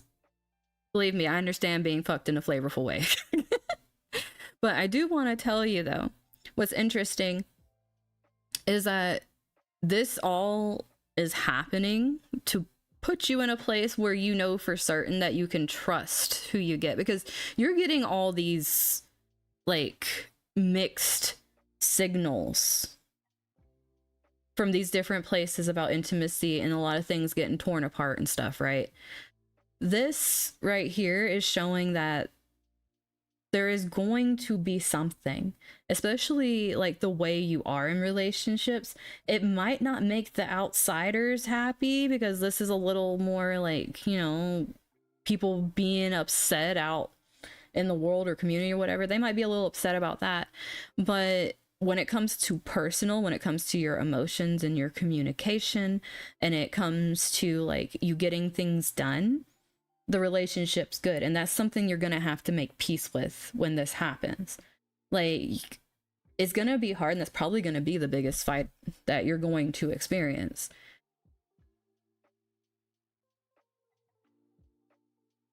My phone went off and distracted me. But I really do feel like there is something, and it's gonna happen with the Pluto thing that's like literally like what you're going through, because you're having the Pluto aspects square your aspects, which creates that tension that I'm talking about, where it's like a lot of times like Pluto squares can be very scary, because the upheaval that comes with Pluto also comes with like this challenge you're being presented with. And it's like, are you going to rise to it? Are you going to do something about it? And it's like, it can be very thrilling and exciting and also very scary. So it would not surprise me if in the coming years, what ends up happening is you meet somebody. It's like, it's out of your control meeting this person. Like it's gonna happen. And it would not surprise me if you meet this person and as things are progressing, you're realizing just how difficult it's going to be, and like the different sacrifices that you're willing to make for having the trusting, intimate relationship, and like versus like the what you've grown up surrounded by, if that makes sense. So it's almost like, what are you willing to stand up and fight for? Because it's going to be activating your Mars first. Like, what are you willing to fight for? Now, I'm not saying this is going to happen tomorrow, but Pluto transit does last about 15 years, 15 to 20 years. I think this one's going to be closer to 20.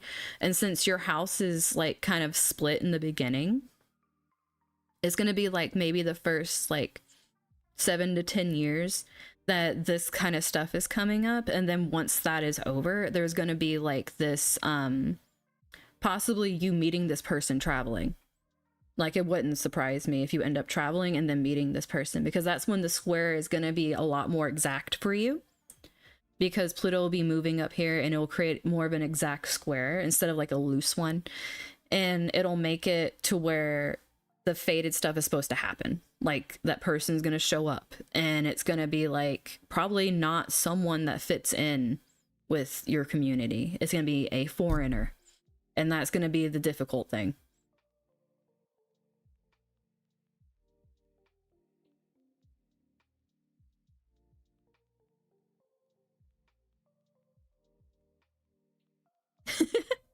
Yeah, all of these are zodiac signs. This is a whole chart. Everybody has one of these. It's just everyone's is completely different. I think it takes like over 28 something thousand years for someone to have an exact same birth chart as somebody else or something like that.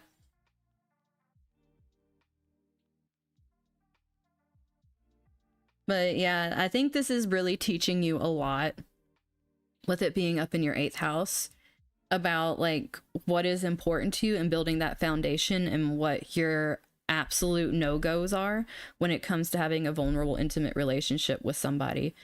Like, because whatever this is, when you meet whoever this person is, whenever you meet them, it's going to be this thing where you're not really compromising those things. It's like they fit into it, but they realize it is not going to be easy because of what you come from. It's going to have to be somebody that's willing to stick by you with it too, which is, Scorpio Venus would really appreciate, because it's like that loyalty. It's like that ride or die energy is what you need in somebody. So like having someone that's willing to work with you and climb with you and have your back with you and not desert you is so fucking important.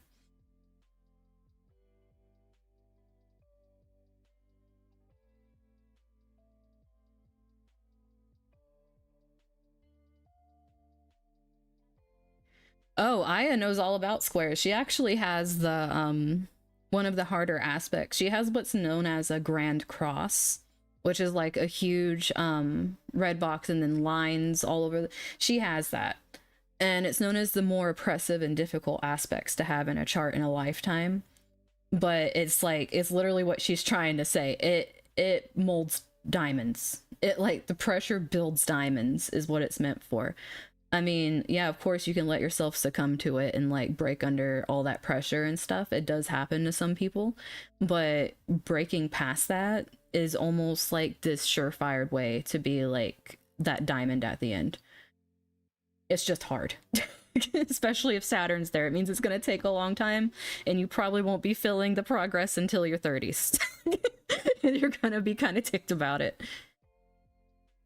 But like, you don't have the... See, I would say you'd be meeting this person a lot later in life, like mid-30s or something, if your Saturn was like over here, because that's what happens, Saturn 7th house. It makes things take longer. But yours is like in your 12th house. So it's more about what's going to take you the longest is working through and conquering these fears and being able to like have the mental fortitude to like stick to your guns and stuff and like like really stay there with it, because like you don't have anything really slowing down relationships. If it just makes it, all you have is stuff that's making it harder for you to fully and truthfully express yourself in relationships is what you have. You don't have really the thing that's holding back the relationship until like, you know, a good decent one until like your mid 30s to 40 years old. You have the thing where it's like you can have relationships, but it's like that being able to trust that you can be yourself in them is like your main wound that you have. I mean, that's how I looked at things too. It's like, what are a few more years to get to what I want?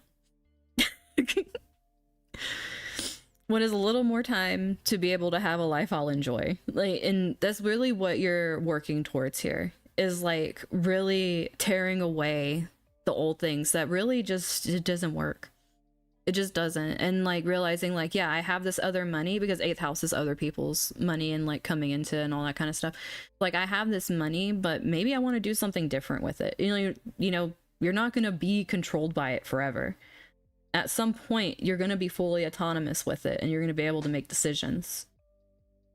And I think that's the kind of world we're moving into, because honestly, the old paradigm of like being like a little tiny group of old people is just dumb.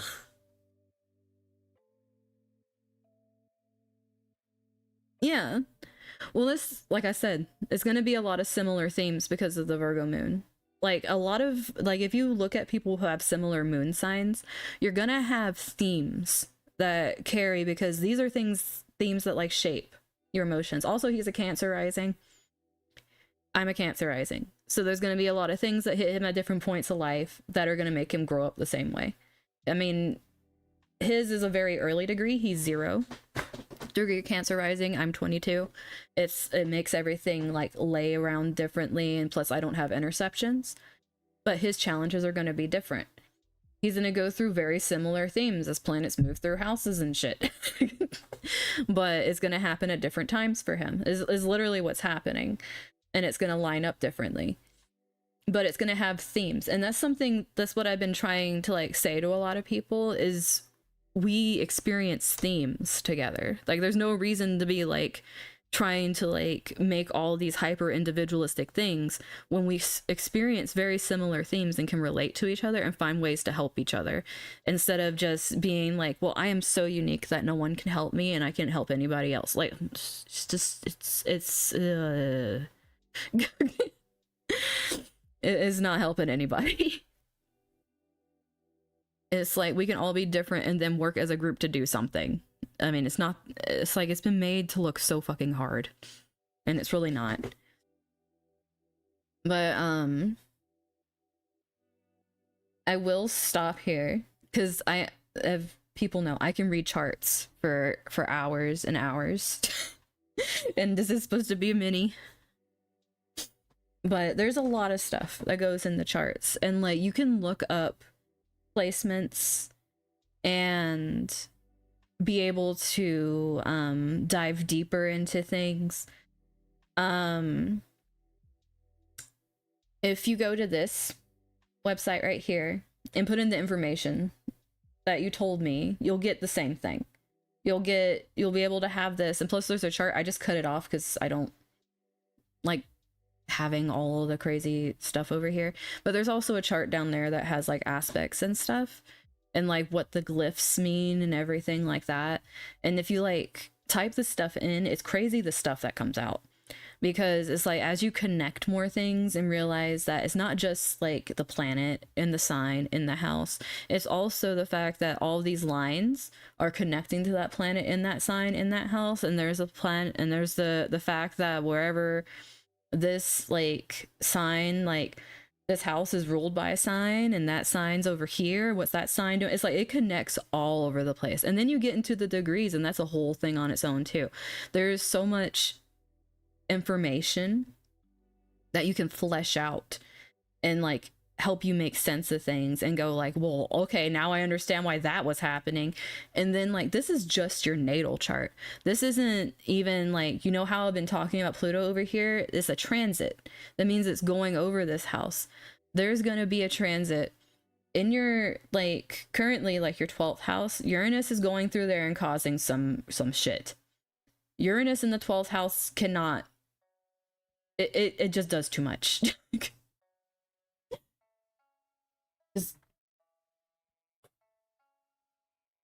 yeah, that's an interesting name. But with all of these things, you can find ways to get better along with the transits. And then the transits always activate stuff in your charts. And then Uranus, like I said, it's just an ass in the 12th house. It just does the most. It makes your mind act up. It makes you like, because Uranus is very like fast in its energy. It's like lightning. And when you have that activating your mental space, it can be very exhausting. It can be very unpredictable sleep patterns. It can just make things hard. So it's a lot about trying to find the steadiness while that's happening and trying to find a way that you can calm yourself down, whether that is working out until you're so exhausted your brain can't think, or maybe like just doing so many things that your brain can't think anymore. Sometimes, you know, that's what happens. But it's going to be moving into Gemini, and it will eventually become conjunct with your North Node, which will make a lot of unpredictable, fated things happen that will feel very crazy. And that's coming up in the next couple of years too, because it's moving from Taurus into Gemini. Like, it kind of peaks at it, I think, later this year. But if it's either later this year or next year that it peaks at. I can't remember. But it's like it's moving over there. And it's going to be getting closer and inching closer to this. And once it does, it's going to be like feeling like you can't get away from things. And you have to find a way to be, how can I put this? It's almost like sane in the moment where everything's happening. Learn to be a rock in those things, which is what a lot of this is teaching you. It's why a lot of times our life sucks before getting to the big moments that really mean a lot to us, because it builds that backbone. If we're lucky, it builds that backbone so that we don't take no for an answer when it's something that's like that important to us. And like for you, that this will probably like be on those like decisions of like life, like a life pivot kind of thing, like a fork in the road where you're making a decision and you're not going to make the wrong decision. I think that's something that you might need to tell yourself. You're not going to make the wrong decision as long as it's really what you want. Like, things always settle afterwards. Things will always settle down, even if things are freaking chaos to start with. But you just need to be confident in your own footing while it's happening. And I think that's what all this Pluto energy is trying to teach you before that happens. Yes. But yeah. Now, what I can do is I can either answer some questions about charts or pull up another chart that's going to be happening besides the Mercury one within like a week or so. Because we have a new moon. Yeah, this is happening Friday. We have a new moon.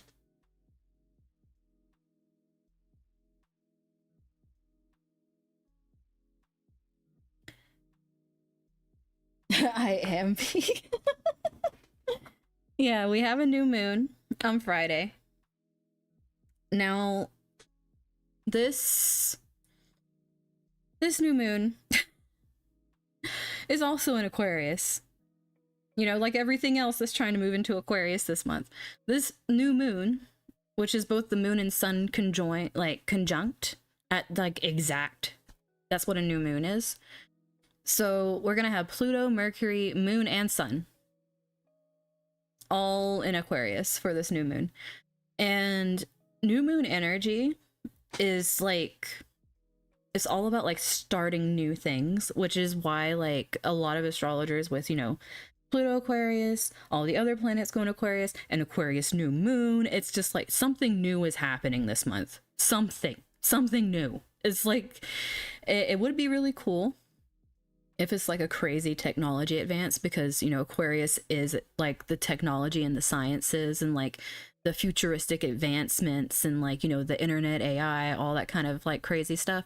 So it would be really cool if there's like some crazy advancements and stuff that like, you know, are unveiled in February. That'd be really cool. Also there, once again, because it's a new moon and, you know, Mercury is in there with Pluto, and it could be some more new information. You know, because, you know, them truth bombs that happened on Monday obviously weren't enough. So let's just have more truth bombs, you know, Friday, and just like more people being exposed, because, you know, once again, this energy is opposite the celebrity, the ones that are of like high protected, you know, quotation marks, protected status and things like that. So once again, it could be a lot more exposing happening. This could also be wanting to, okay, let me put it this way. Aquarius being like the group, like finding your group, right? It could be you either making new friends, or it could be you deciding that something isn't like, even though this is more like a full moon thing where you're just leaving stuff, Aquarius energy also detaches. It's a detaching energy, and it could be a new start for you to finally detach from something in your life that really has had a hold on you for a really long time. Whether that is like a relationship that was toxic, or it was a mindset that kept you buried and scared to like move forward and try new things. It's like it can bring you to a precipice where you finally do something. And the 20 degree is a Scorpio degree, and you guys know how much I've been talking about freaking Scorpio energy, because this Pluto is Scorpio energy. So it's like all of these things. You could also maybe a new sexual experience. Scorpio does rule the sexual organs, so you could have something like that, something that's really mind-opening. But it's not going to be something that's like extremely intimate. It's going to be something that's more detached, something that's more like cerebral in a way, and it's more like data collection and like interesting facts and like things like that, and exploring things in that way instead of like the crazy emotional attachment. So if you do start something new, it's gonna be more of this thing of being excited of seeing where it goes, as opposed to like putting all these constraints on it and being like, it needs to turn out this way.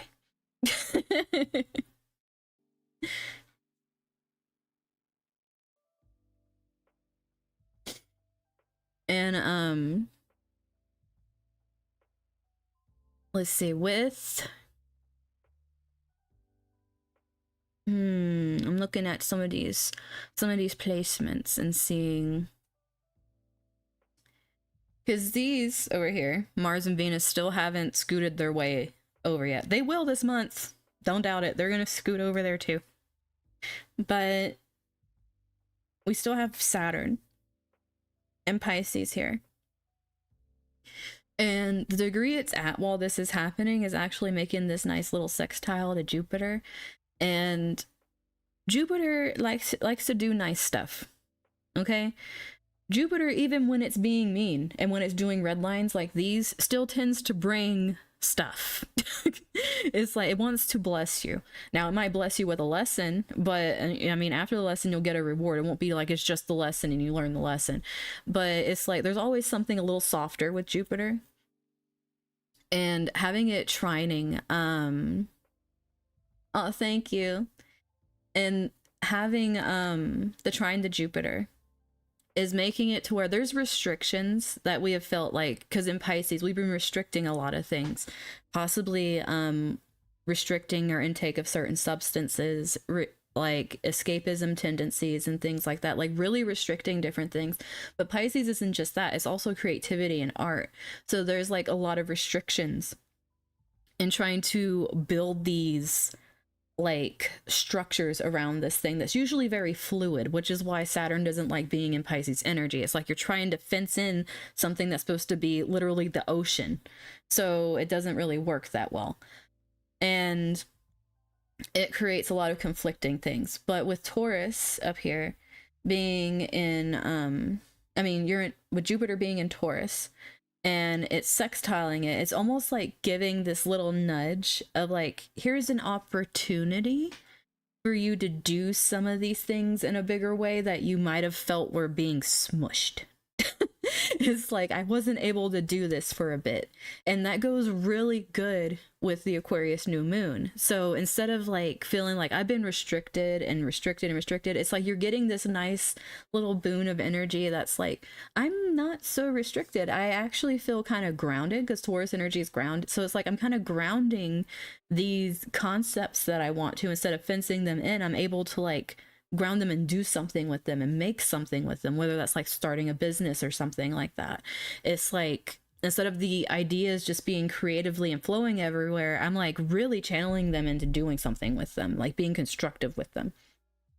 So that really lends a really nice flavor to this. And then Jupiter, while it does have like a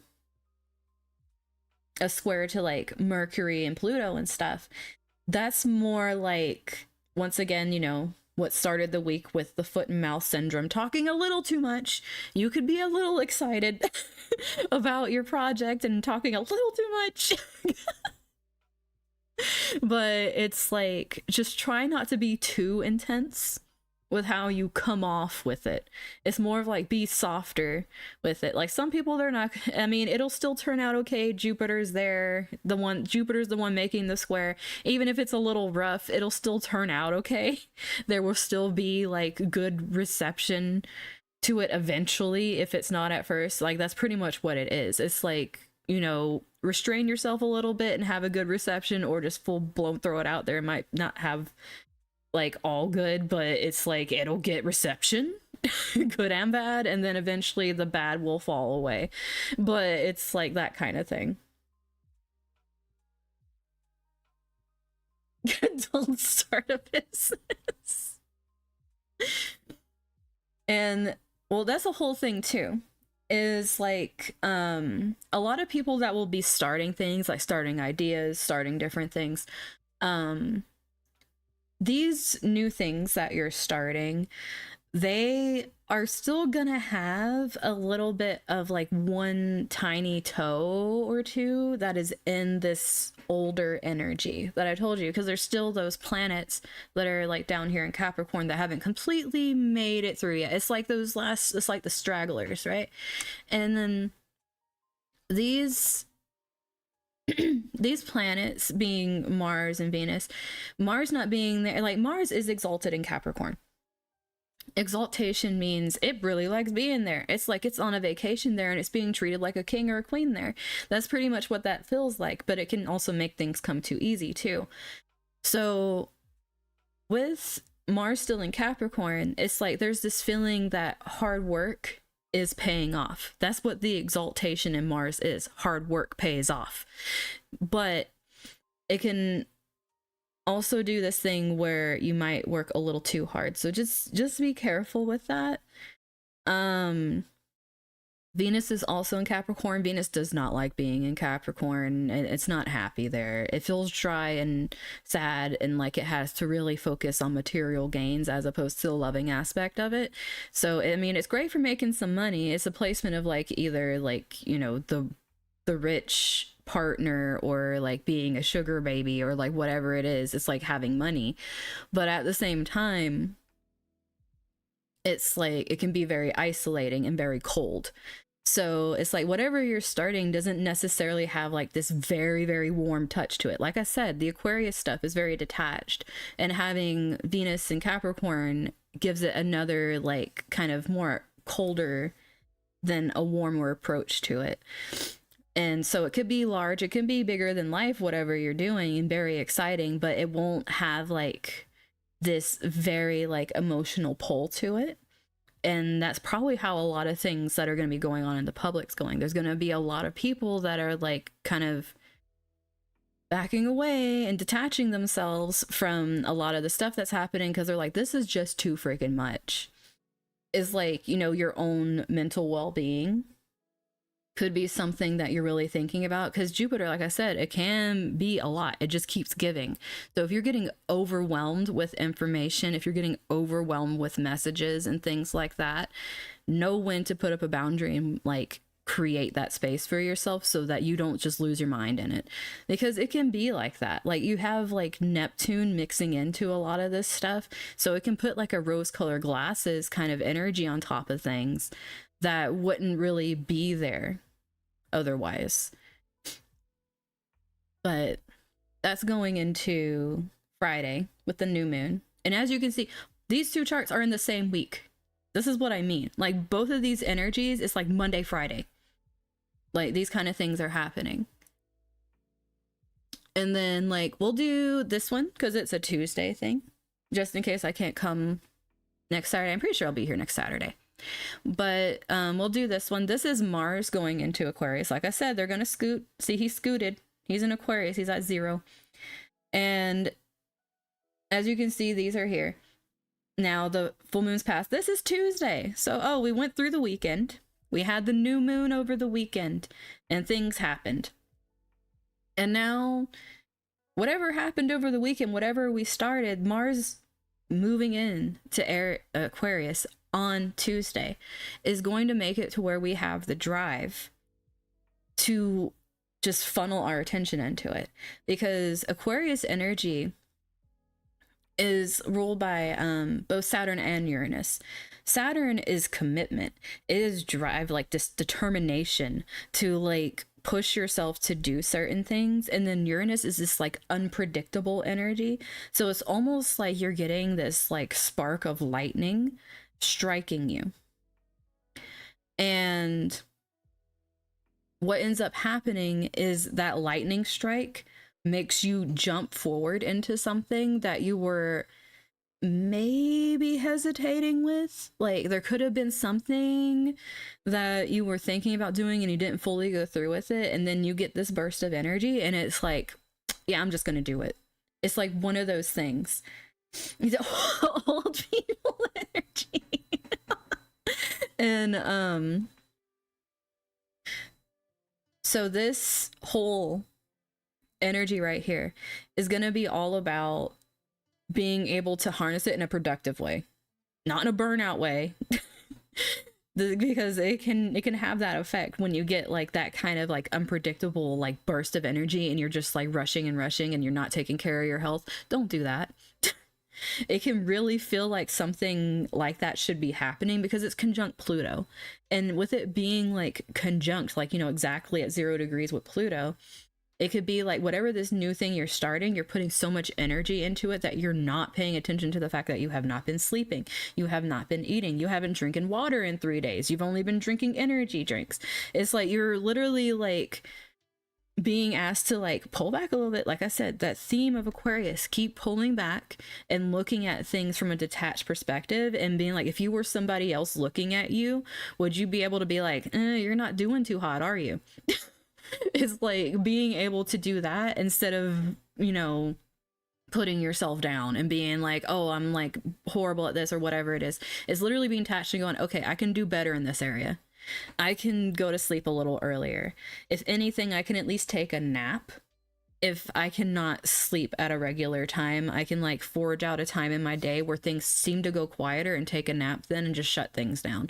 It's like you got to do something that gives back to your body or you're just going to run it into the ground. This is the lessons we were trying to learn with Capricorn. We're trying to learn to not run our physical vessel into the ground because our mental vessel is like infinite. It like goes forever. It's just going to keep on going and going and going and going eventually until people find a way to put it into a freaking computer and keep the conscience going freaking that way. But it's like this whole thing, we have a physical body that can only do so much. And if we don't take care of it, it's going to get wrecked into the ground. And I think that's very important. to like remember in these instances, because the reason so many people feel burnout is not enough people are stepping back and seeing what they need. It might even be a freaking vitamin. It might just be that you're very deficient in something in your diet. Do something good for yourself instead of just like becoming obsessed, because that Pluto energy, becoming obsessed with the new thing you're doing. You still exist inside of the new thing you're doing. And I think that's really important, because Mars is our vitality. We don't want to burn our vitality into the ground. We want to be excited. We want to do things. We want to get things done. Like, it's a great new time for, like, on a personal level, for people to be starting and doing things. But it also would be very good to start healthy habits with those two. Because then it's like you're being outside of your self logic with, if this is done, I know I'm free reign to do this because I don't have to worry. Like, it's literally freeing up your time by doing that, instead of like running out of steam very early because your vessel's all messed up. I learned that the hard way. Very hard way. Now I have to build my vessel back up from being severely messed up. I do feel like I'll get there though. But it takes time. And in Aquarius energy, it might feel like we're living in the future more than the present, and it's very important to keep that with us, because Aquarius energy is very forward, fast moving. Like, it's air energy. It's like the earth energy we've been in is like the slowest moving energy, and we've been in it for 15 years. And then we're going to go into Aquarius energy, one of the like literally like air's the fastest energy, and it's going to be like night and day. So it's going to be really easy to burn out. You see how fast people burn out doing things on the internet, and Aquarius rules internet. So it's really about finding that balance where you're taking care of yourself, so that way you're not burning out and you can ride the wave of all the new stuff, all the new, like, if you're into trends, because Aquarius does rule trends. It's like breaking trends, starting trends, all that kind of stuff. So if you're into trends, if you're into technology, Aquarius rules technology. So it's like all the advances in like technology and like following those things. Yes, you need, like, if you're already feeling the burnout before it gets here, you need to step back and figure out where you're denying stuff to yourself, because that'll happen a lot, where we just deny things to ourselves because we feel we haven't earned it. There is no earning keeping your body healthy. Your body needs to be healthy. It needs to have sustenance. It needs to have water, not just coffee or whatever. It needs to have things to rebuild itself, and we're deserving of that. And that's like a huge thing that I feel like a lot of people really overlook. I'm not telling you to go get on a freaking diet. I'm not telling you to run out to the gym. I'm saying give your body stuff. Just give your body stuff. Because, like, I've learned this the hard way, and it sucks. You do not want to learn it the way I'm learning it. Like, I will, like, speak on taking care of your body before bad things happen to it. And it is so real that being in stressful situations ignites issues in your body. So if you cannot get out of a stressful situation, try your best to create peace in that situation, so that you don't just let it just ruin you, because that's not fair to you. Like, if other people want to stay ruining themselves and like their lives and stuff, like, that's their choice. But if you want something different, do things for you, instead of like letting people tell you that it's selfish or like you're too much or something. Like, the only reason that they're saying that is because you're not being useful to them. Like, it's literally what it is. Like, there's no like gray area to that. Like, when people get upset about you taking care of yourself, it's literally because they care about what you can do for them, not about how you are. So anyways, like I was saying, that's Mars. And Mars is also very stand your ground kind of thing. So it could also be like, you know, having, I could see, like, this is the thing I was telling you guys about, because think about it. Personal level I've been talking about, but think about worldwide. and Mars being this call to action, to stand up and do something, to fight for something, and then like pushing yourself to the point of like burnout and things like that if you're not careful, being like really conjoined with obsessive Pluto. There's things like that that when you like put that into terms is why people are so scared of Mars being conjoined with Pluto, because it's destruction paired with this anger and this burnout and this frustration, this control being paired with determination. So it's like there's a lot of like dark themes being mixed with this like ride or die, like go forward, like burn through everything energy. And it's like dealing with the people as a whole. It's like how we're being affected, like the group of people being affected by this. And it's like looking at the people that are trying to keep themselves untouchable and going, what the hell's the matter with you? Why are you doing this to us? It's like an us against them kind of thing. So it forms community in the sense that it's going to single out the people that are hurting community, which honestly I think would help a lot of people if it was aimed in the right direction. But people seem to not know where to aim anything these days. They literally just throw it into the wind instead of doing any research and figuring out what the frick is going on around here.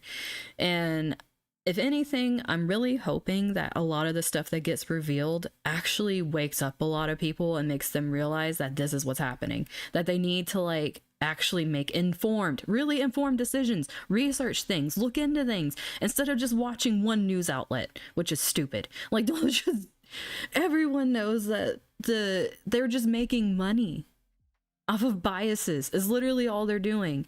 Don't just watch stuff on the TV because they're literally just trying to make money. It's profit. It's literally what it is. It's profit. So just learn to research things, learn to look into things, learn to form your own opinions, learn to freaking think. Like Aquarius is independent thinking.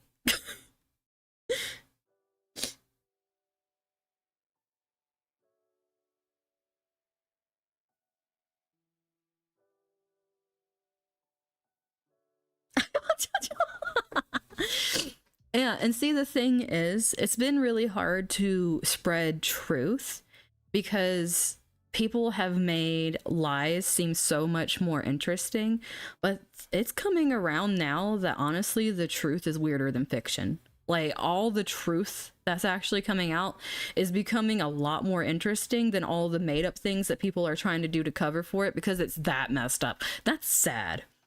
That is sad that everything is corrupted to the point that the truth is the more entertaining aspect because it's so fucking bad.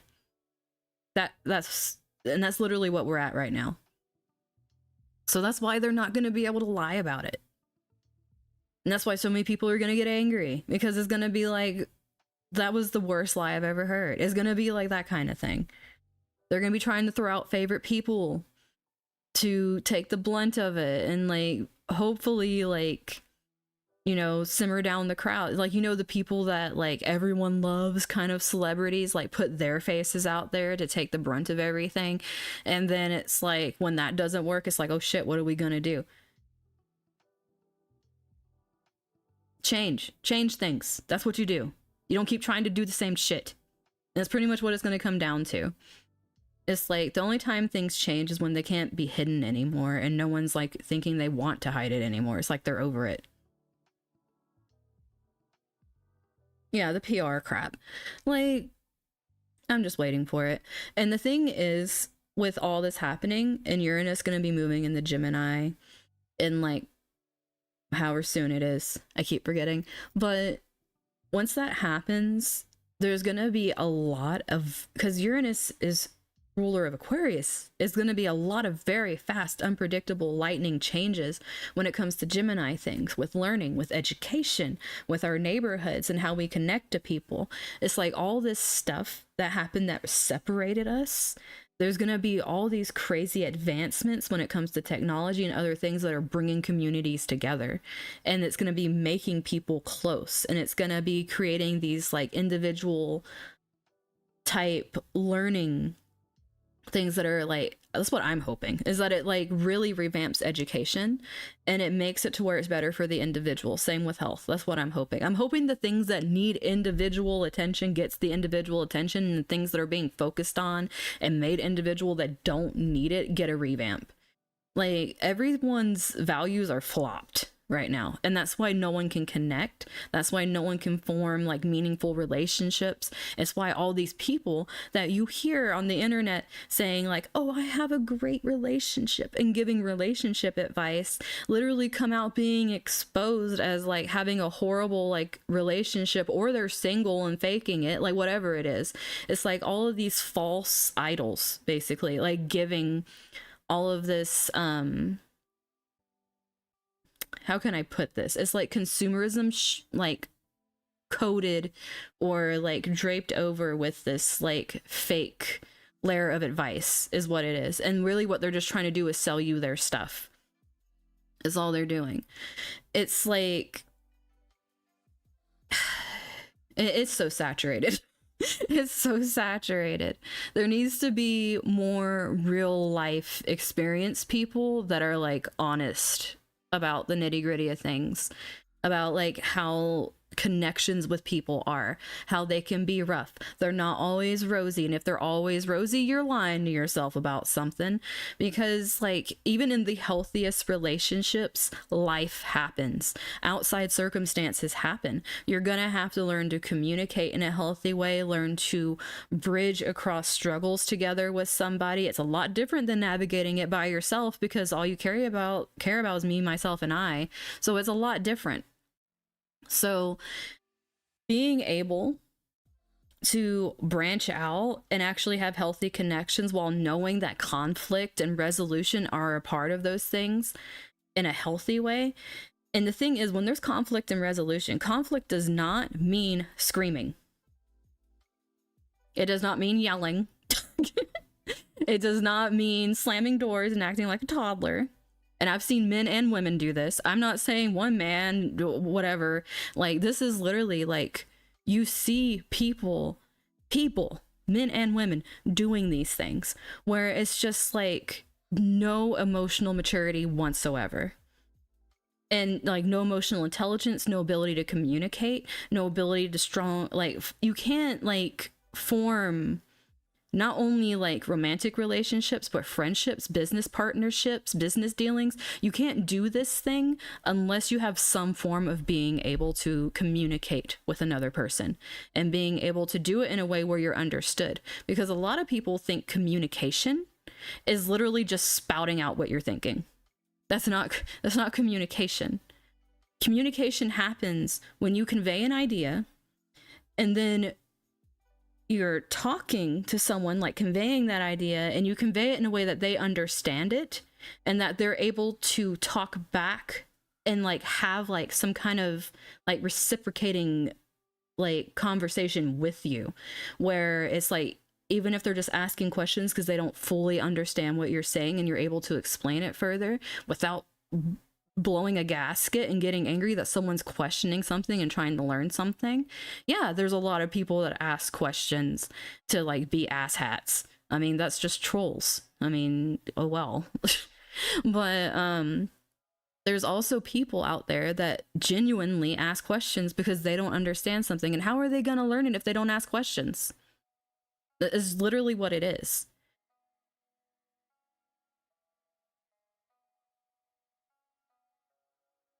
Yeah. So I don't know. There's just a lot. There's going to be a lot changing, and it's going to come down to the people that are able to be accountable for their actions, whether it's present or past or whatever it is, like whatever part you took in certain things, because we all have a part in everything in our lives. Like some things we have a little less control over, and we're just kind of like brought along the whims, especially when we're young. But as we get older, like we develop these different tools of navigating life. And what's important is using these things to better yourself instead of just staying in a stuck place where you just hurt other people because you're miserable. Because everyone can do that. That's the easy thing to do. That's literally the easy thing to do, is just be angry and miserable and stay that way, and then just be angry and miserable to other people. That's the easy way out, but it's also the worst for your health, and it's also the worst for actually having any form of like joy in your life at all. So it's like you can make the easy choice and it will suck. But the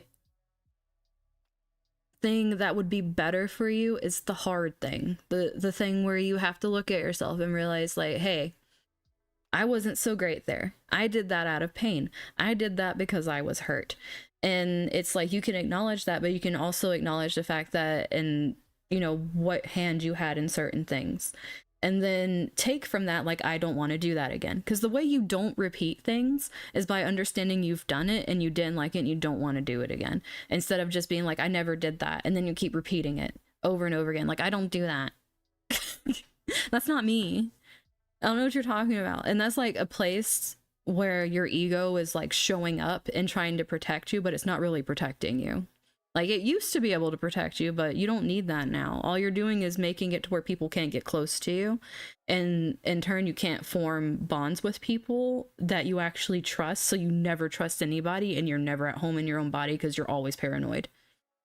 That's literally what you create by doing that. But it's a process and it takes a long time. A long, long time. And you honestly never truly stop because life doesn't stop. You just keep getting better as you go, if you want to. I'm not going to force anybody. I learned that lesson. I'm not forcing nobody. If you want to do it, I can show you, I can help you, I can give you advice and like, you know, ways you can work through things. But I'm not going to stand here and cry about the fact that you're not going to do it. It's like, you got the tools, you can choose what to do with them. And that's literally what astrology is. It's a tool. It's something you use. That's why anyone can use it. It's not some kind of religious thing. It's like, a lot of people try to make it religious and it's not really religious. It's a tool for understanding yourself, for understanding how you work, for how you navigate life, for like going through and doing different things. You can be an atheist and use astrology and not believe in any higher power and use it purely mundanely and not have any spiritual aspect to it whatsoever. Like, there are so many different ways of using this because it's a tool. Like, and that's what a lot of people need to learn to distinguish with, not just astrology, but with like a lot of things. Like, is it really something or is it just a tool you use? Like, if it's a tool, you shouldn't have this much emotional pull over you. Like, just look at it for what it is. That's why it's like, you know, before like I matured through like a lot of stuff, I used to get upset when people would talk down on my views of whatever, you know, no matter what it was. It's just like, you know, that thing where your ego gets upset, like don't talk bad about something that I like, you know, that kind of thing. And it's like, when you kind of like detach from that and you're looking at it from this perspective of the reason that they either like or don't like certain things that I might like is because they have completely different experiences than I do. Like, me telling them, but you should feel this way because of this, and getting passionate and blah, blah, blah about it isn't going to mean anything if they don't have the experiences in order to understand that emotion. It's just never going to happen. They need to have the experiences in order to get that, or have the open-mindedness to want to understand what that is like. Some people just don't have that and they don't care. It's just how it is. But once you understand that and you can kind of like back away and go like, okay, I don't need to get upset if someone like feels this way about it because I know what it is. As long as you know your truth and what it is and you stick to that and you can keep like moving forward like one step at a time, which is the important thing, like taking steps, people. Like, I don't know why everyone thinks jumping off a bridge and like getting to point A to point Z is a good idea. What are you learning? Like, there's a reason there's a whole alphabet. Learn things. I mean, that's a very basic way of putting it, but it's like, you know, like, try a little bit. And I think that's what's happened is people have put so much effort into things that really don't have a lot of meaning.